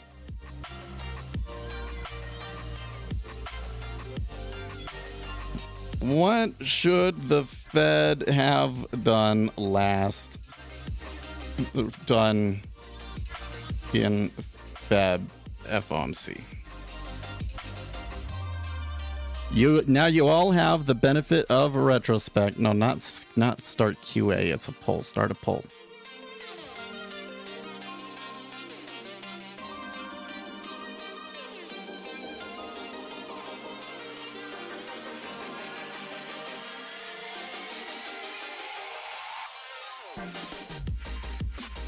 Do you think that they should have done 50 basis points? Because Mohammed El-Rain was saying they should do 50 basis points, and I was like, are you insane? Like, look at the situation here. Like, the market is like gonna break, etc., etc., etc. Man, I'll tell you what, 2 weeks of data really shifts things, right? They should have bought Garlic Coin, maybe. I haven't looked at that in a while. How are they doing over in the Garlic Coin?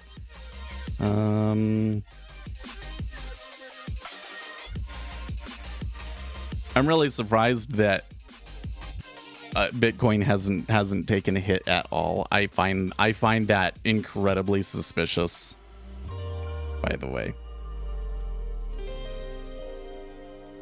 Like so like everything that I've been hearing in the Bitcoin market is like how the Biden administration has it out for cryptocurrencies and it's not fair and they're going to regulate Bitcoin to death and everything. And meanwhile, Bitcoin is up like what? How, it's like insane amounts. Like how? How is that? It didn't make sense. Yeah, look at gold Peter Schiff is having. He's getting destroyed is what's happening to Peter. Well, Garlic Coin has not been too bad as of late, actually. I say not too bad. Like early last year, they took the hit like with everybody else, right? And it completely can't. But now they're basing and maybe even moving up a little bit. So I think Garlic Coin has a strong base that if anybody ever comes in and pumps it up, we could have another really large rise.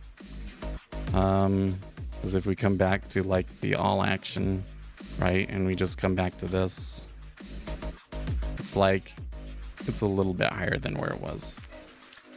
I think that they could get a lot higher than 18 cents. We are getting that absorption up in here.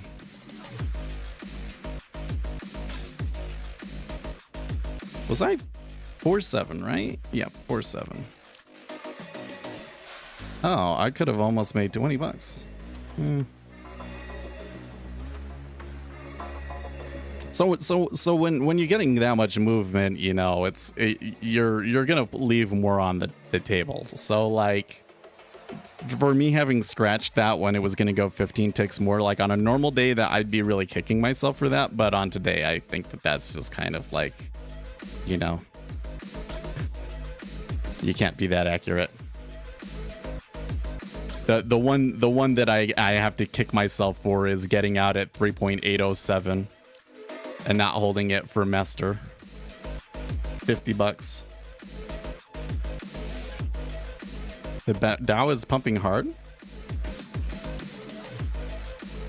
Okay. Remember we were saying all this stuff earlier in the session about 0-day to expiration options and how it seemed to be compressing volatility, similar to the way that they were doing that with VIX futures in 2017. That the S&P 500 is so tight in this situation. That's got to be what's going on. That's got to be what's going on. It's so crazy to me.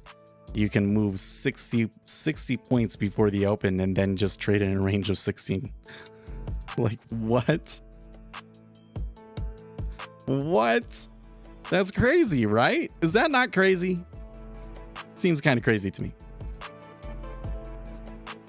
Dude, so that leg, I think that we are now to the point where like all of your price action trader guys are going to say that we had a pivot, right?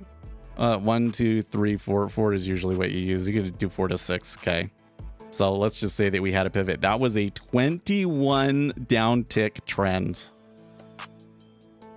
Starting from, well, actually, you know what?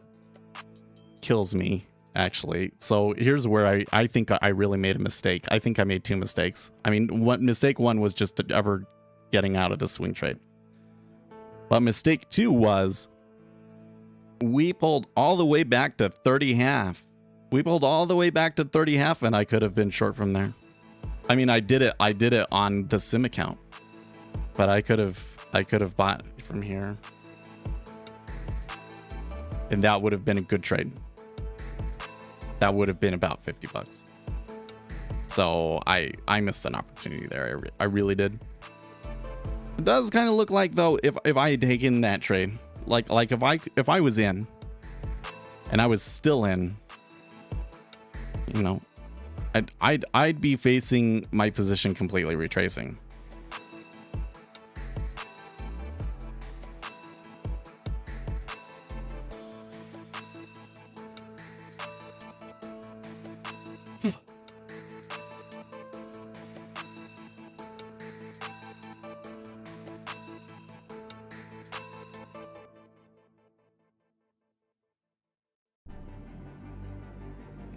Some machine outside. That's weird. Well, so we can't change the past. Is there anything that we need to do here now? And I think no. I think that this is now a poor tactical location for a trade.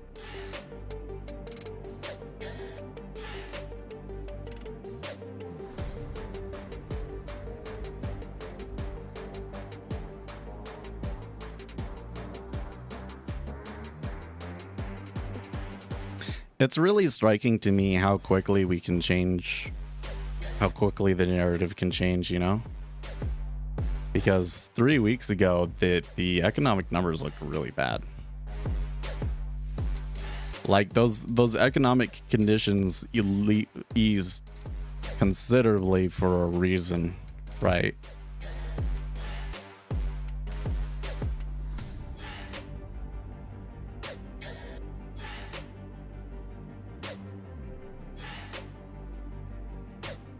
I love how he's got this bid writing it up the whole way, and as soon as it down ticks, he pulls it.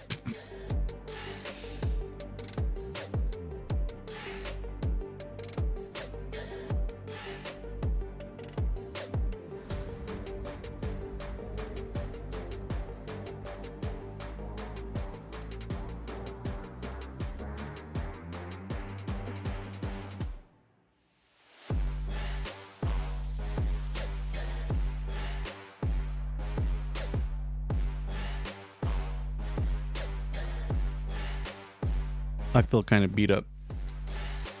We've been on an emotional roller coaster this week. My elbow is like killing me. Child kept me up all night. Oh, you didn't come in here for this. No, he woke up as soon as you brought that down here, and Abby's has him. finally uptick at 23.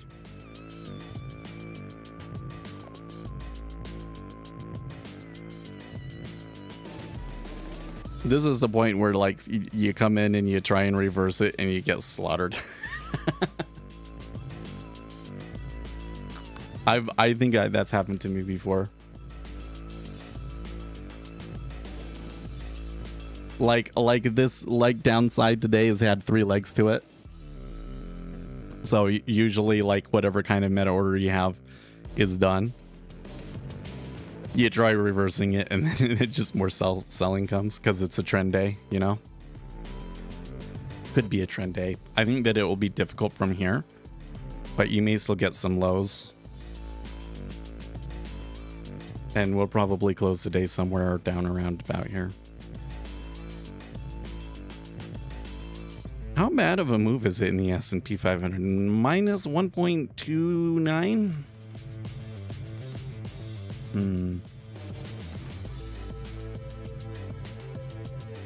Or I'm gonna have to keep an eye on the S&P 500 the whole day, right? Because if it's the options that are causing this, then you're probably gonna get quite a bit of a roller coaster going into the close.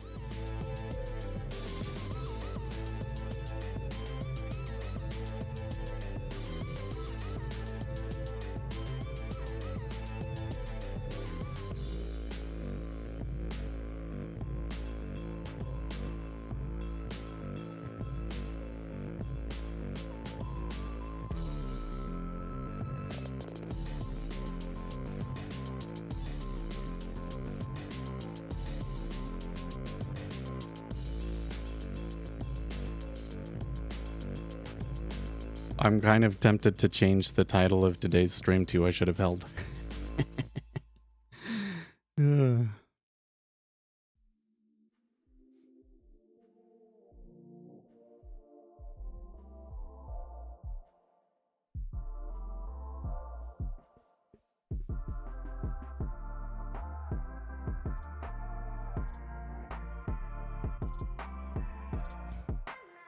Well, you know, Twitter's relatively quiet too.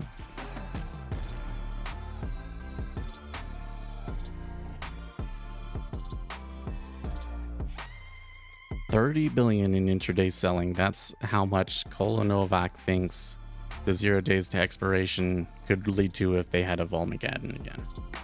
That is quite excessive, yeah.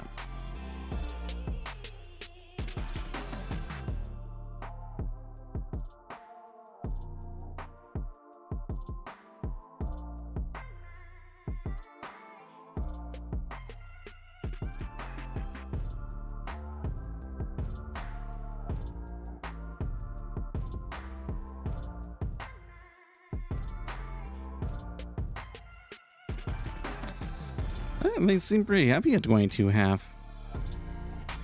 I think we should just relax for the next 45 minutes, guys.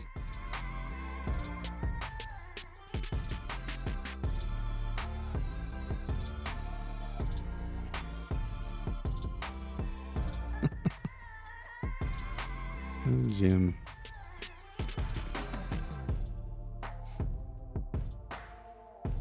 I don't know. Maybe it was just because my wife was doing something in the background, but I kind of feel like I've run out of things to say. It's just like there was a big move and I only caught like a teeny tiny little piece of it. Feels bad, man, but I'm up on the day, I guess.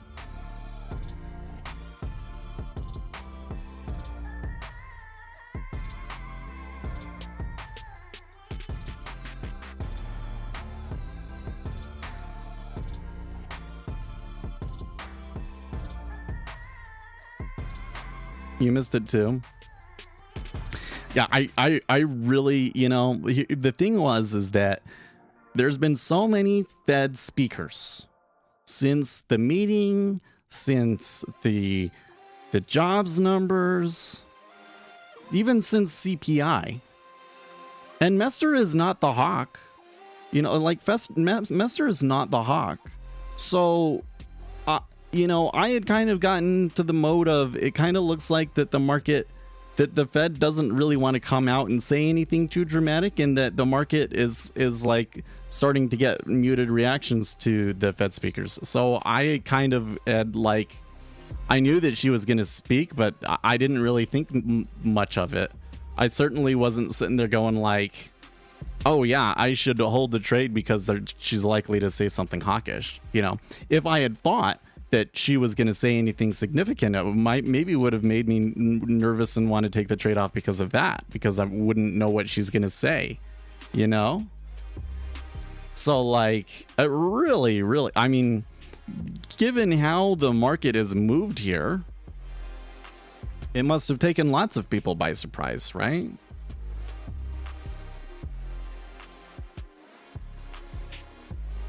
So they just thought, yeah, man, yesterday's choppiness was really awful. Let's do it. Yeah, no, they've got, I'm telling you, man, here's what's happening.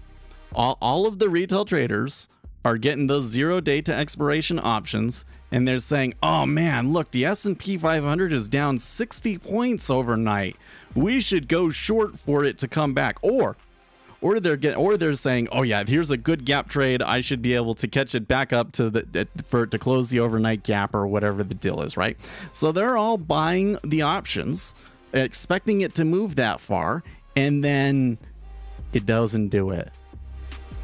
And the sellers just clamp down on the volatility, and movement just completely dies out.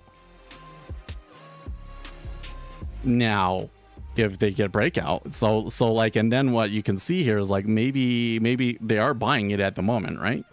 Maybe they break out, like you're gonna get like these really quick kind of jolts, and then they'll rearrange all of their positions and then do it again. Like it's gonna be like real shit trading, like range bound for the most part, market maker in control. You lose money no matter what you do.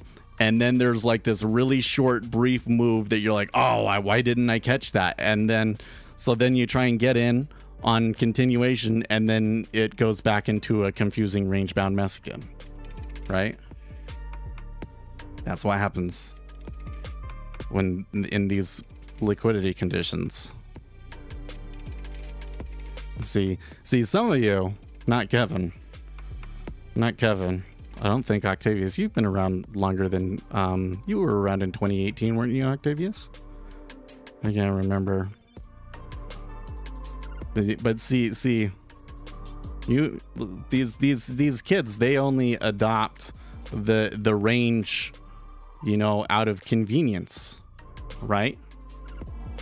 I was born in the range, right? I didn't see a trend until I had been trading for like, you know, a year, right? This is what's familiar to me. And even this whole thing of like, oh, I think that it's going to be range bound, so I need to be careful, and I take my profits too early, and then it really goes, and then I'm like, oh, I missed it, I should try and catch up, and then it comes flying back in your face. That's all too familiar. All too familiar, right? So what did I do?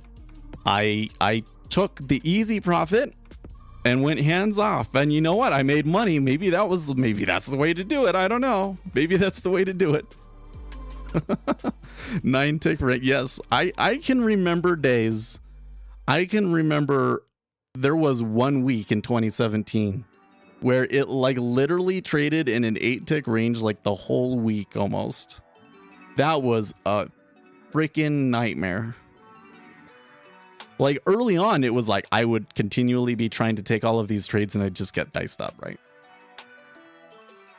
By that point, I had gotten to the point where I was like, you know what, I can just go a whole week without trading, right? And I kind of started to understand some of the things that made the market do those things, you know? So I've always known trends because I started trading with oil.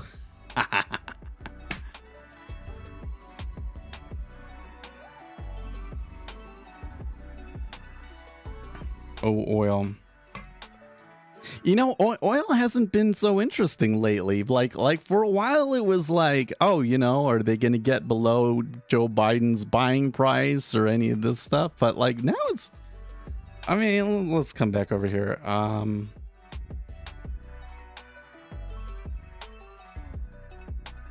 volume. There it is.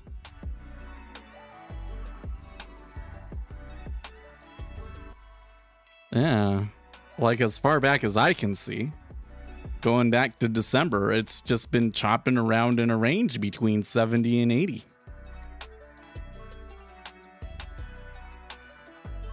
We always had 200 to 400 tick days, big difference now and then. Volume was much higher, not so illiquid. And well, I don't know, because I remember, so when I worked for the bank, you know, you can't futures trade. So I put all of my trades in a spreadsheet, put them all in a spreadsheet. So I don't think that my trading was very accurate. I might have been cheating in some instances and not realizing it, you know, but I would just come in and I would say, okay, like if there's a trend in oil and it starts going up, I'm going to take this price. And it was kind of like a CTA sort of a thing. And I would swing them. And I took a portfolio like on my spreadsheet. It started at like 100,000. And by the end of it, it was like 2 to 4 million, you know. I thought I was like really great. I was like, wow, I don't know. I probably will be hard to do day trading, but I feel like I'll be able to figure it out because I did well with that. Anyways, one of the things that really got me the most, you know, like helped me the most was oil. Because this was back during the like the quantitative easing 2 and 3 days, right? So it was basically like one commodity would decide that they're gonna run that day, and I'd just take it and hold it to the end of the day and then take it off, right? And oil was one that would do that sort of a thing, right? But when I was doing that, it was like if oil moved up $1, it was a lot, you know? Like, man, in 2021, some of those moves in oil were truly insane. Right, where it was like moving $10 in a day and stuff like that. That's so crazy. That's so crazy. Yeah, I would think that a lot of market makers would be hesitant to provide liquidity in that instrument after that, wouldn't they? That's what happens. I tell you, like, this is how it happens. Like, you never hear it reported because when this happens to somebody, they're quiet about it. You know what I mean? Really, you don't want to hear about it when it happens to them, right? I always tell people when I'm arguing with them on Reddit, I'm like, okay, when you blow up your account, don't come back and apologize to me, all right? Like, I want to know. I'd like to know when it happens, but don't come groveling or anything, all right? Just, you know, just take your humility and then fade into, you know, obscurity again. But I'm telling you, the way it happens is there's somebody really big providing a lot of liquidity, doing it kind of risky, and then there's the one time that it doesn't work out and they blow the whole thing. They blow the whole portfolio up. That's how it happens, right? And then that one market maker is gone and all of the other market makers are like scared out of their wits and the liquidity plummets. That's how it happens. Because you always see it always happens after like a big move. There'd be like this big move where you see the liquidity decline through that move, and then ever after that, the liquidity is damaged. I'm telling you, it's because a market maker blew out. I'm 100% convinced that's what it is. Remember, yeah, the negative day in oil was crazy too. Well, like, I didn't participate in the negative oil thing, but that one kind of made me mad because like I'm looking at it and I'm like, I know that you should buy this, but like you can't reasonably do it. And I had already spent all of the risk that I could have afforded, at least on the futures, on trying to buy it. So I did buy it in the equities and then it worked out. But still, that's like the most frustrating thing I've ever had. You notice that I'll keep coming back into these things where it's like, I know that it's like the big point and like here's the trade that we're going to take and this is the direction that it's going to go, but I'm not able to stay in the trade, right? This is why part of why I reduced my size. So now what's happening is I'm able to handle those hits and still keep going and catch the big move, but I'm too prone to get out and only hold the position for a day or two and don't really get the full extent of it, you know?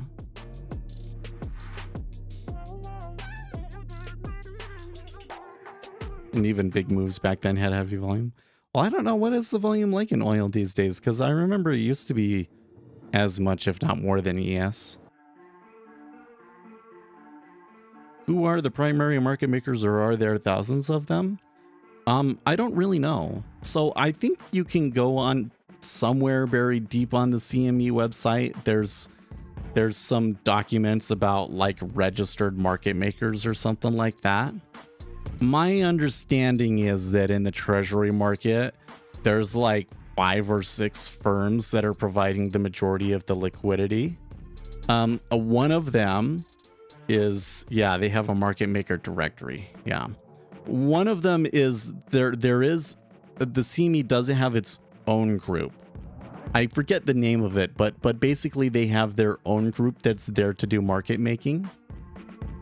I mean, there's kind of rules around that sort of stuff, so everything still has to be kosher, but they do have these things that, like, you know, they'll get kind of special deals, right, where they don't have to pay the same costs because, you know, they're owned by the exchange, right? Anyways, they're out there. So I'm sure that in a market like the 5-year, you know, that 45 on both sides in the 5-year is probably them. Wow, block sell. I haven't heard that one in a while. How big was that? 3,000 at 25. You know what's crazy about that is that the market maker ate that whole order. 5K to take an offer. Jeez.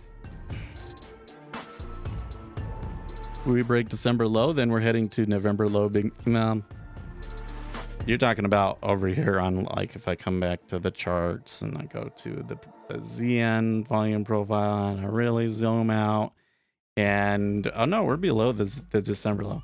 Probably not in the 5-year though yet, huh? Oh no, we are in the 5-year as well.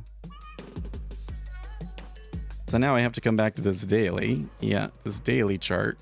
And there was this really massive swing up on November 10th, which, if I recall correctly, was CPI when they crossed the moving average and all of that. So you've got this no man's land now, basically all the way down to 111.02 half. So still considerably lower than we are at right now. There's kind of this no man's land where you don't have any references. So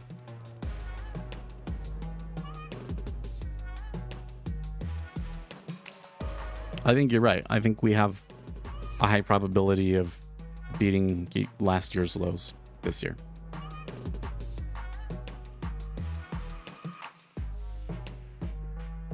The question is just, where do you go long rates? What's the right way to do it tactically? I do think that the market is right to react to Mester, but I am also a little bit of me is suspicious that they could read too much into it. I think that the financial conditions were so easy that it's not like the Fed is going to push back on that or anything. But that Philly Fed number, for instance, kind of suggests to you that there's still some problems going on. So it seems to me that, like, the millennials have enough savings and credit to keep their spending up. But like sooner or later that ends. And then it's going to be really ugly, right? Like you're going to get a recession. And it's going to be a really super nasty recession. Okay, so now we're back to the parts where I was like, I kind of wish I had taken the trade. So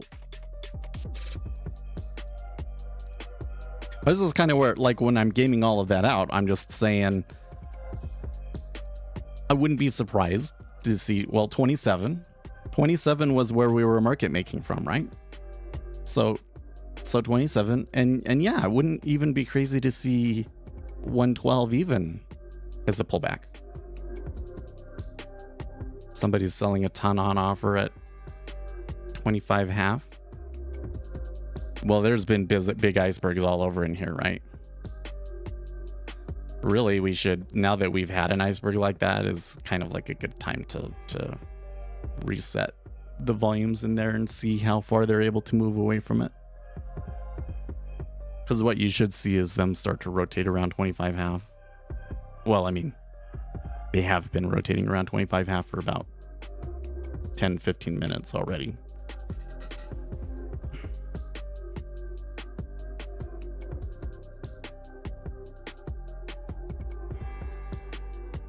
Right, like really what this is like, we are in a range bound, what is the word, contracting, we are in a contracting volatility environment, and we just had like a really huge piece of market moving news, but the dynamic is still a contracting volatility environment. And so what do you see as a result of that in the order flow in the 10-year? You see huge icebergs, both buy and sell. Yep.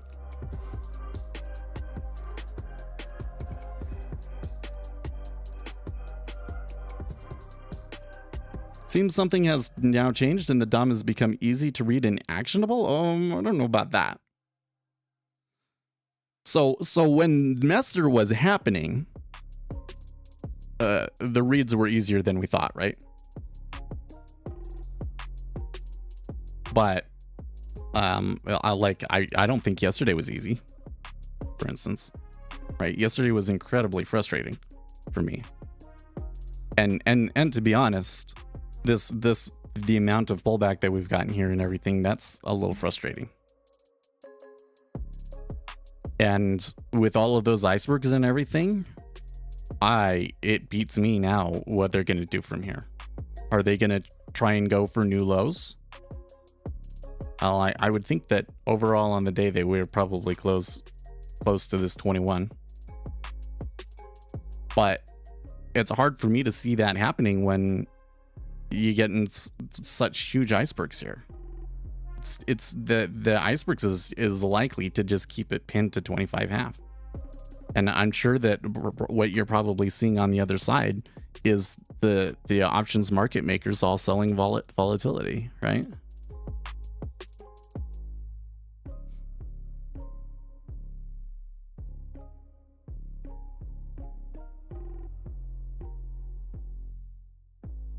Oh, I didn't see that picture that Kevin had sent me earlier, but it's pretty. It looks like he'd taken some trades and scratched them,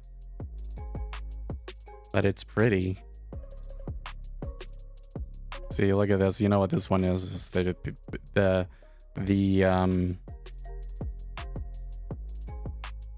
oh, volume from oil back then. I see. Any footprint analyst is going to say, look, single prints up in here, or sorry, unfinished auctions up in here, unfinished auction again. You buy it and it's going to break through it. That's 100% what they're going to say, right? And I'm just telling you, I had something. I think I might still have it. I wrote a strategy that was exactly testing that exact thing, and it doesn't work. Doesn't work. Basically what I said is, if there was one of these and then it's been a little while and the trend turns back up, then you take it on it going back to the thing. Going back to the unfinished auction, and it wasn't a very good trade. In fact, I think I even did like a statistical thing to say like how often do they actually come back to it, and it was like way more random than you would have thought. Like I think that those guys would say that like 80% of the time it comes back. It's not.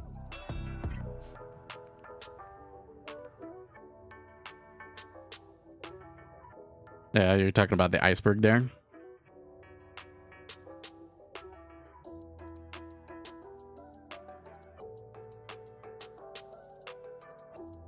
Oh, I can see 600s in there in spots.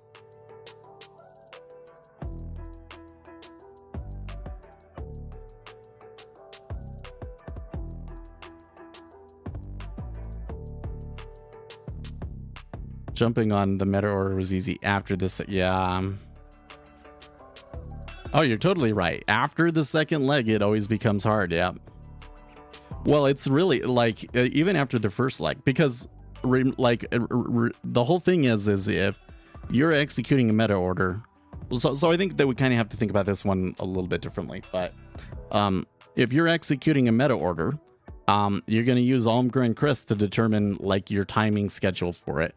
And if you're being risk adverse, of course it changes based on like what the trend of the market is and all of these other things. But more often than not, the way that it comes out is that you should do half of it at the beginning, right? So the subsequent moves after that are always going to be not as much opportunity, right? That's why when I have something like Mester comes in and says something, and I'm so slow and flat-footed that I don't take any trade on it at all. I'm gonna be like, oh, I'm not gonna touch it because I know that I missed the best trade, right? Now in this case, here's my theory on this one. Seems to me that there were two orders actually. It seems to me that, okay, so this first little jump here at 630 was the news. I kind of said, okay, this news, I can see why they moved down initially, but I have some problems with it. So I'm going to just take my profits. I got the pop. I'm worried about volatility contracting, so I'm going to take my profits. I was worried that we would come back up to here, right? But what happened instead was Fed's Mester said, maybe we should have done a 50 basis point hike. Okay, so that's this further move down here. And then again, massive absorption in this area here. So I say, yeah, no, I don't want to get involved in that, which was once again the correct decision. But then after that, so let's see here. This one happened at 6:45. This turn happened more like 30 minutes later, maybe. When we turned back down here, maybe here. Nah, I think I would have had to have done it up here at the high. Maybe if I was watching the book closely enough, I might have seen some hints that a sell was coming in. But I think that what happened was that long after the fact, then somebody got involved, and that's where we got this continuation move, right? And this one may have been like CTAs or something like that. That's kind of the timing, given how much we've moved down and everything. That's kind of the place where you'd start to see CTAs get involved, right? So 3 meta orders, right? The meta order that was off of the payrolls news, the meta order that was the initial reaction to it, and the meta order that was the large institutions coming in long after the fact and executing a ton. So what happened there? So I think that Octavius is right that jumping on the meta order was easy because we had to have a pretty good idea that like today is going to be a trend day down, right? It might be over now, but at the time I was pretty confident this was going to be a trend day down. Like I wasn't trying to reverse it, right? I had this thing and I said, okay, I've done the market making from 27. I was short I got out at like 27, 26 or something like that, right? So I said, maybe it's just done, right? Well, and I just was, I don't know, I didn't care. I was focused. I guess I was like distracted, right? But I really should have been like holding out for a leg lower, and we did get that.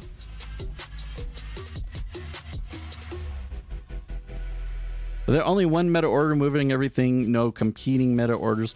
Well, so you can absolutely get competing meta orders, but it's kind of works out kind of weird. So how were your trades today? I'm gonna say shit. I mean, so I held a position overnight and took a winner because of that. So I'm up on the day. It doesn't completely erase yesterday's losses, but it's pretty close, right? But I left like half of it on the table, so I'm gonna say that I didn't perform very well, right? Okay, so here's the thing, Lucas. Let's say that I'm sitting here and I am going to buy 10,000, 20,000 treasury contracts today, okay? Gonna buy 10,000 treasure contracts today, and then I hear master, right? I hear master, right? What am I gonna do, right? Am I in any rush to buy it at that point? No, heck no, I'm not in any rush, right? And then especially if we get that huge pullback, and I'm seeing signs that like the liquidity is adding to the market. It's ticking down. The liquidity is getting thicker. Am I in a rush to take that trade? Hell no. How would I play that one?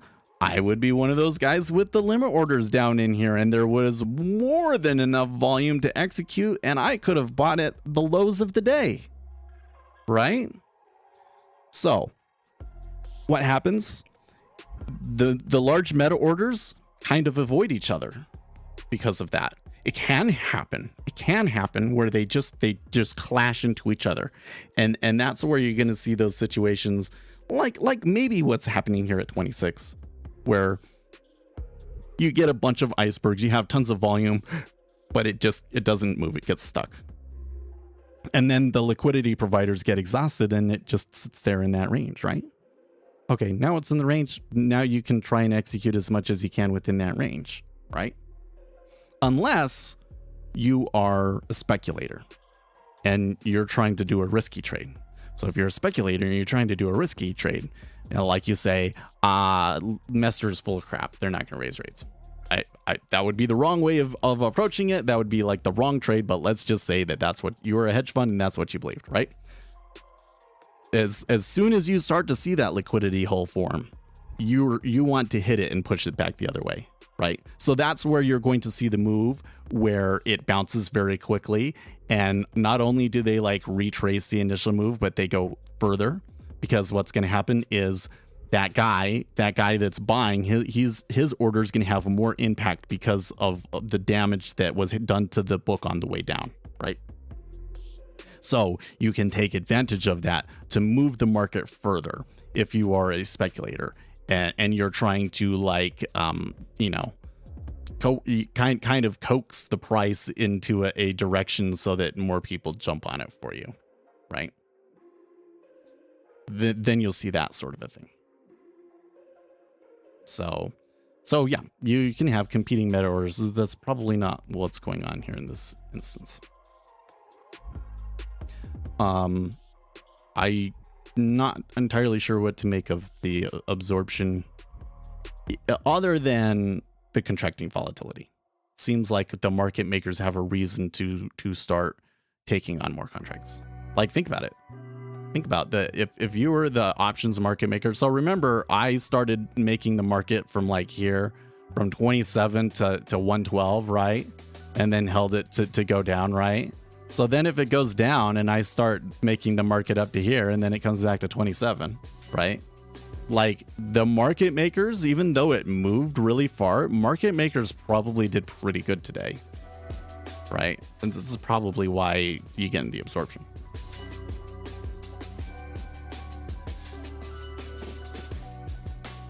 So, yeah.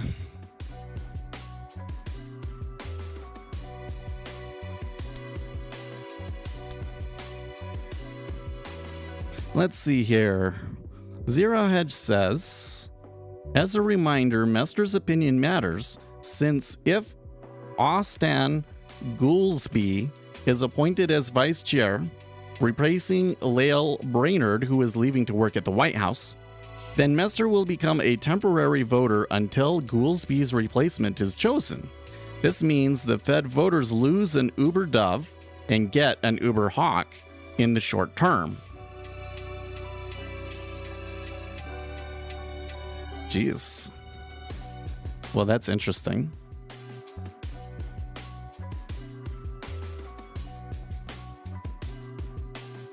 I don't know. Do you think that Mester's opinion is too different from the other members of the FOMC now at this point, though?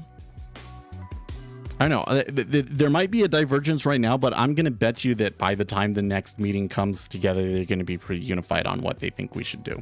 We're going to get a lot more data before the next meeting, so the world might look really different before the next meeting. We might be in a complete free fall, totally recession coming, and the Federal Reserve is like, oh, okay, I guess we can't raise rates to 5%. Yeah, it's possible in the time that we have.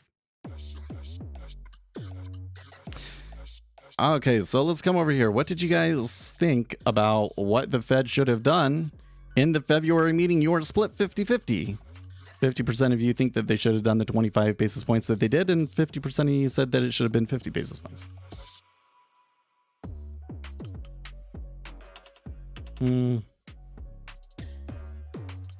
I think I'm going to end the poll. I think that I'm going to say that in retrospect, we could maybe say that the Fed could have done 50 basis points and it would have been okay. But given the information that we knew at the time, I think it was still the correct decision to make 25 basis points, because it could have really hammered the market, right? And we didn't have the information at the time to know that the market could really handle that, so I think that the risk adverse decision would be to assume that they can't, and to not surprise the market with 50 basis points like that, right? Because if they had done that at the time, can you imagine how gnarly that would have been for the treasuries? I mean, you guys remember that day when Nick Timmerose put that story out in the Wall Street Journal, where they said, oh, actually, we're going to do a 75 basis point increase instead of a 50 basis point increase, like the Monday before the meeting, and how big of a bloodbath that was, right? So I don't think that you want to do that again.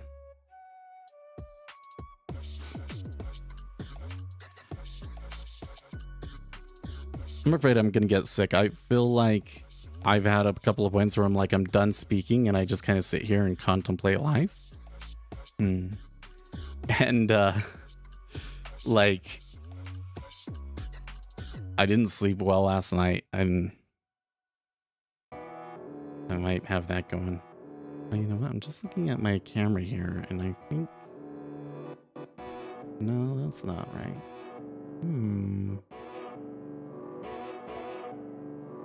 It seems to me like my face looks more red than normal. I don't know what's with that.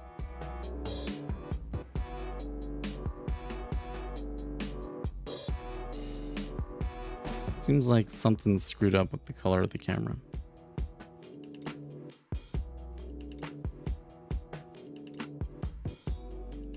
I don't know.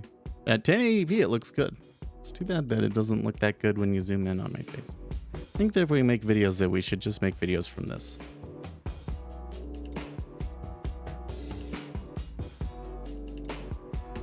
What is the current year over year? Oh, well, I think that the CPI was like 4 or something like that, wasn't it? Let's go look.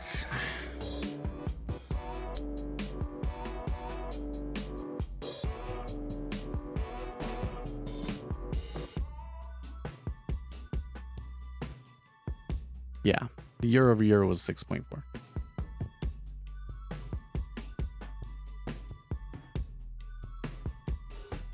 I mean, you're right that 4% does not beat inflation as today. Yeah, but I don't know if it's going to. You know, I am still of the opinion that the change in interest rates matters more than the absolute interest rate in terms of quantitative tightening. I don't think that you have to so like let me back up here for a second. Like, what is causing inflation?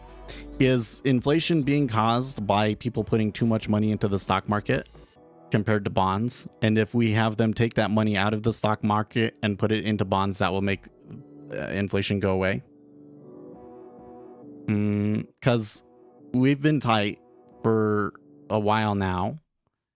And what we're finding is that millennials just burned through their savings and started taking on credit and haven't changed their spending habits whatsoever. Right?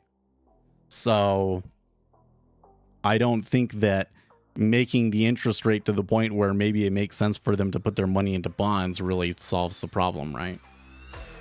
What solves the problem is the interest rates increasing enough that companies have to put more money towards servicing their debt, which means they can't hire as many people, and so the unemployment rate goes up, and then unemployed people spend less.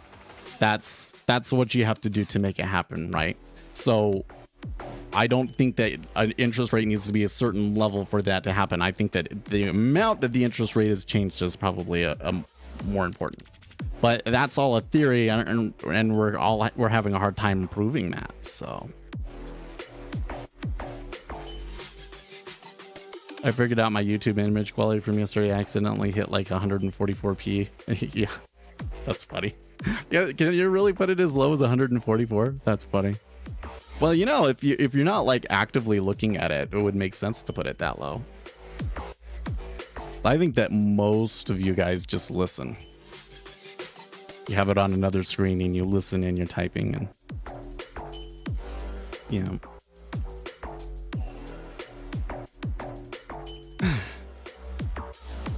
Yeah, I think I'm just tired.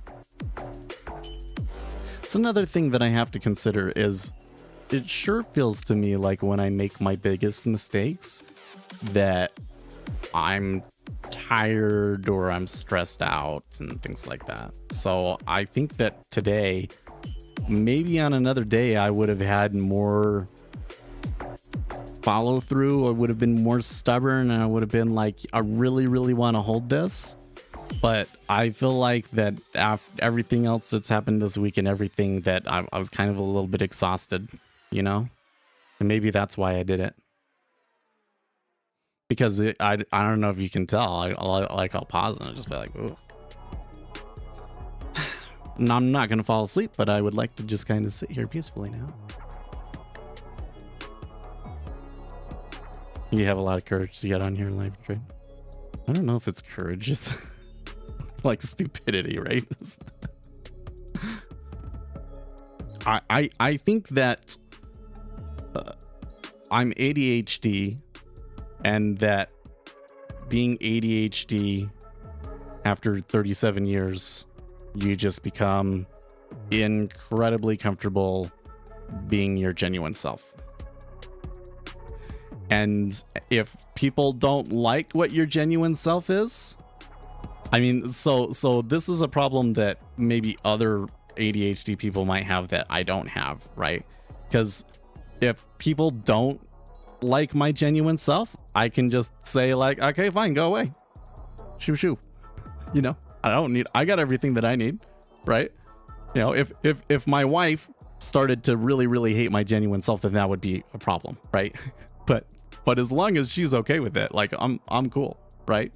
If I somebody I don't like at work, just go get a different job. Like that's the way that it's been, right? Of course, I've had, like, since I got out of school, I've only had 2 jobs, and I stayed at those for 6 years each, which is a really long time for a millennial.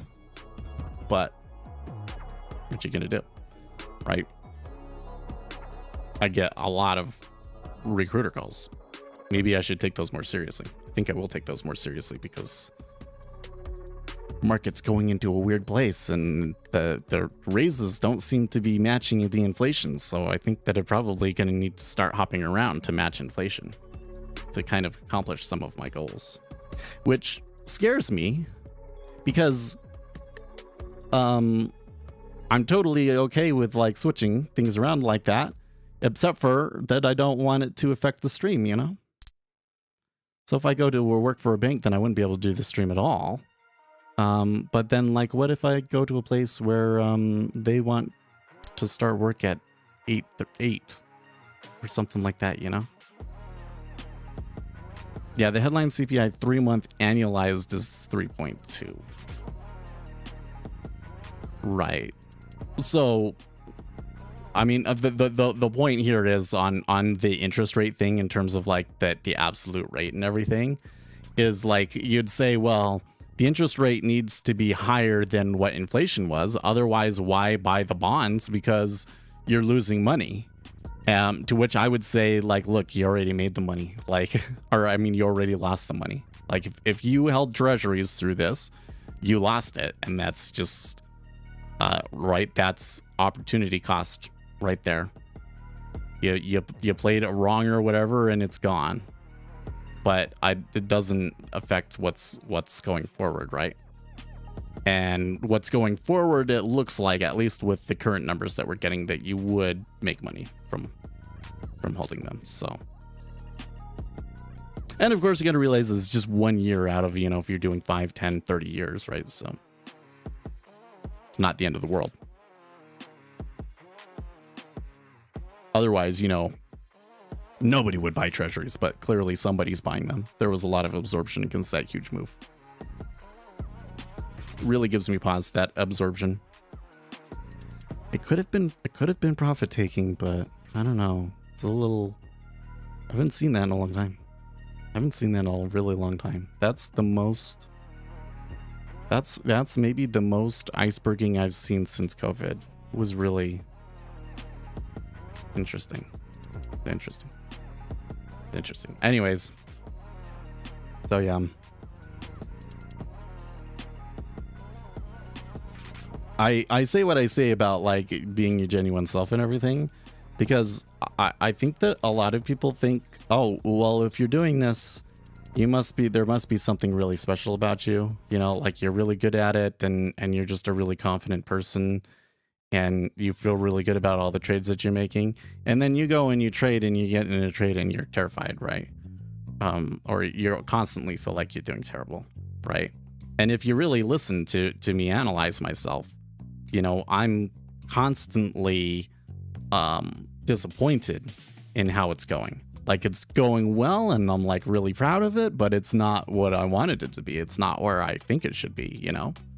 There's all these little mistakes that you make here and there, and I really want to get rid of them and all of that sort of stuff. And so what actually is the thing that is helping me have the amount of success that I have had? It's the complete lack of ego. I mean, like, I think really highly of myself. I really do. I think I'm pretty damn smart, and I would take my performance over most people, except for that if you do a contest, then it's just, you know, take on the most risks. So that doesn't make much sense. But I think that my training is better than most people's, right? But I'm not like how I feel is not tied to, you know, what people think of me, right? I just do what I do and I can't help it, you know? And that gives you the ability, because here's what happened. I'll leave you with a parting story here, which is actually kind of a controversial story. So there's these people on TikTok complaining about a particular issue, and I told them, you know, like the way that you're talking about it is not really going to be very effective. Like it's just going to make people not run away from your cause, right? They were very upset about that. They were like, oh, so people aren't going to change this thing unless my tone is not, unless I'm nicer about it, sort of a thing. Kind of in, you know, suggesting that, well, it's such an injustice, so how my tone about it is, it shouldn't matter. But like, the problem here is you're talking about something where there's performance, right? You have specific goals that you're trying to accomplish. Performance matters, right? And so what's holding them back? What's holding them back is they want to be a certain way, right? Them coming in and saying, you know, being self-righteous and upset about it is like their identity, right? And they feel that if they were to moderate that or change that, that it would be a slight against their identity. Whereas my approach to it is, if it's effective, it's effective. I do what's effective, right?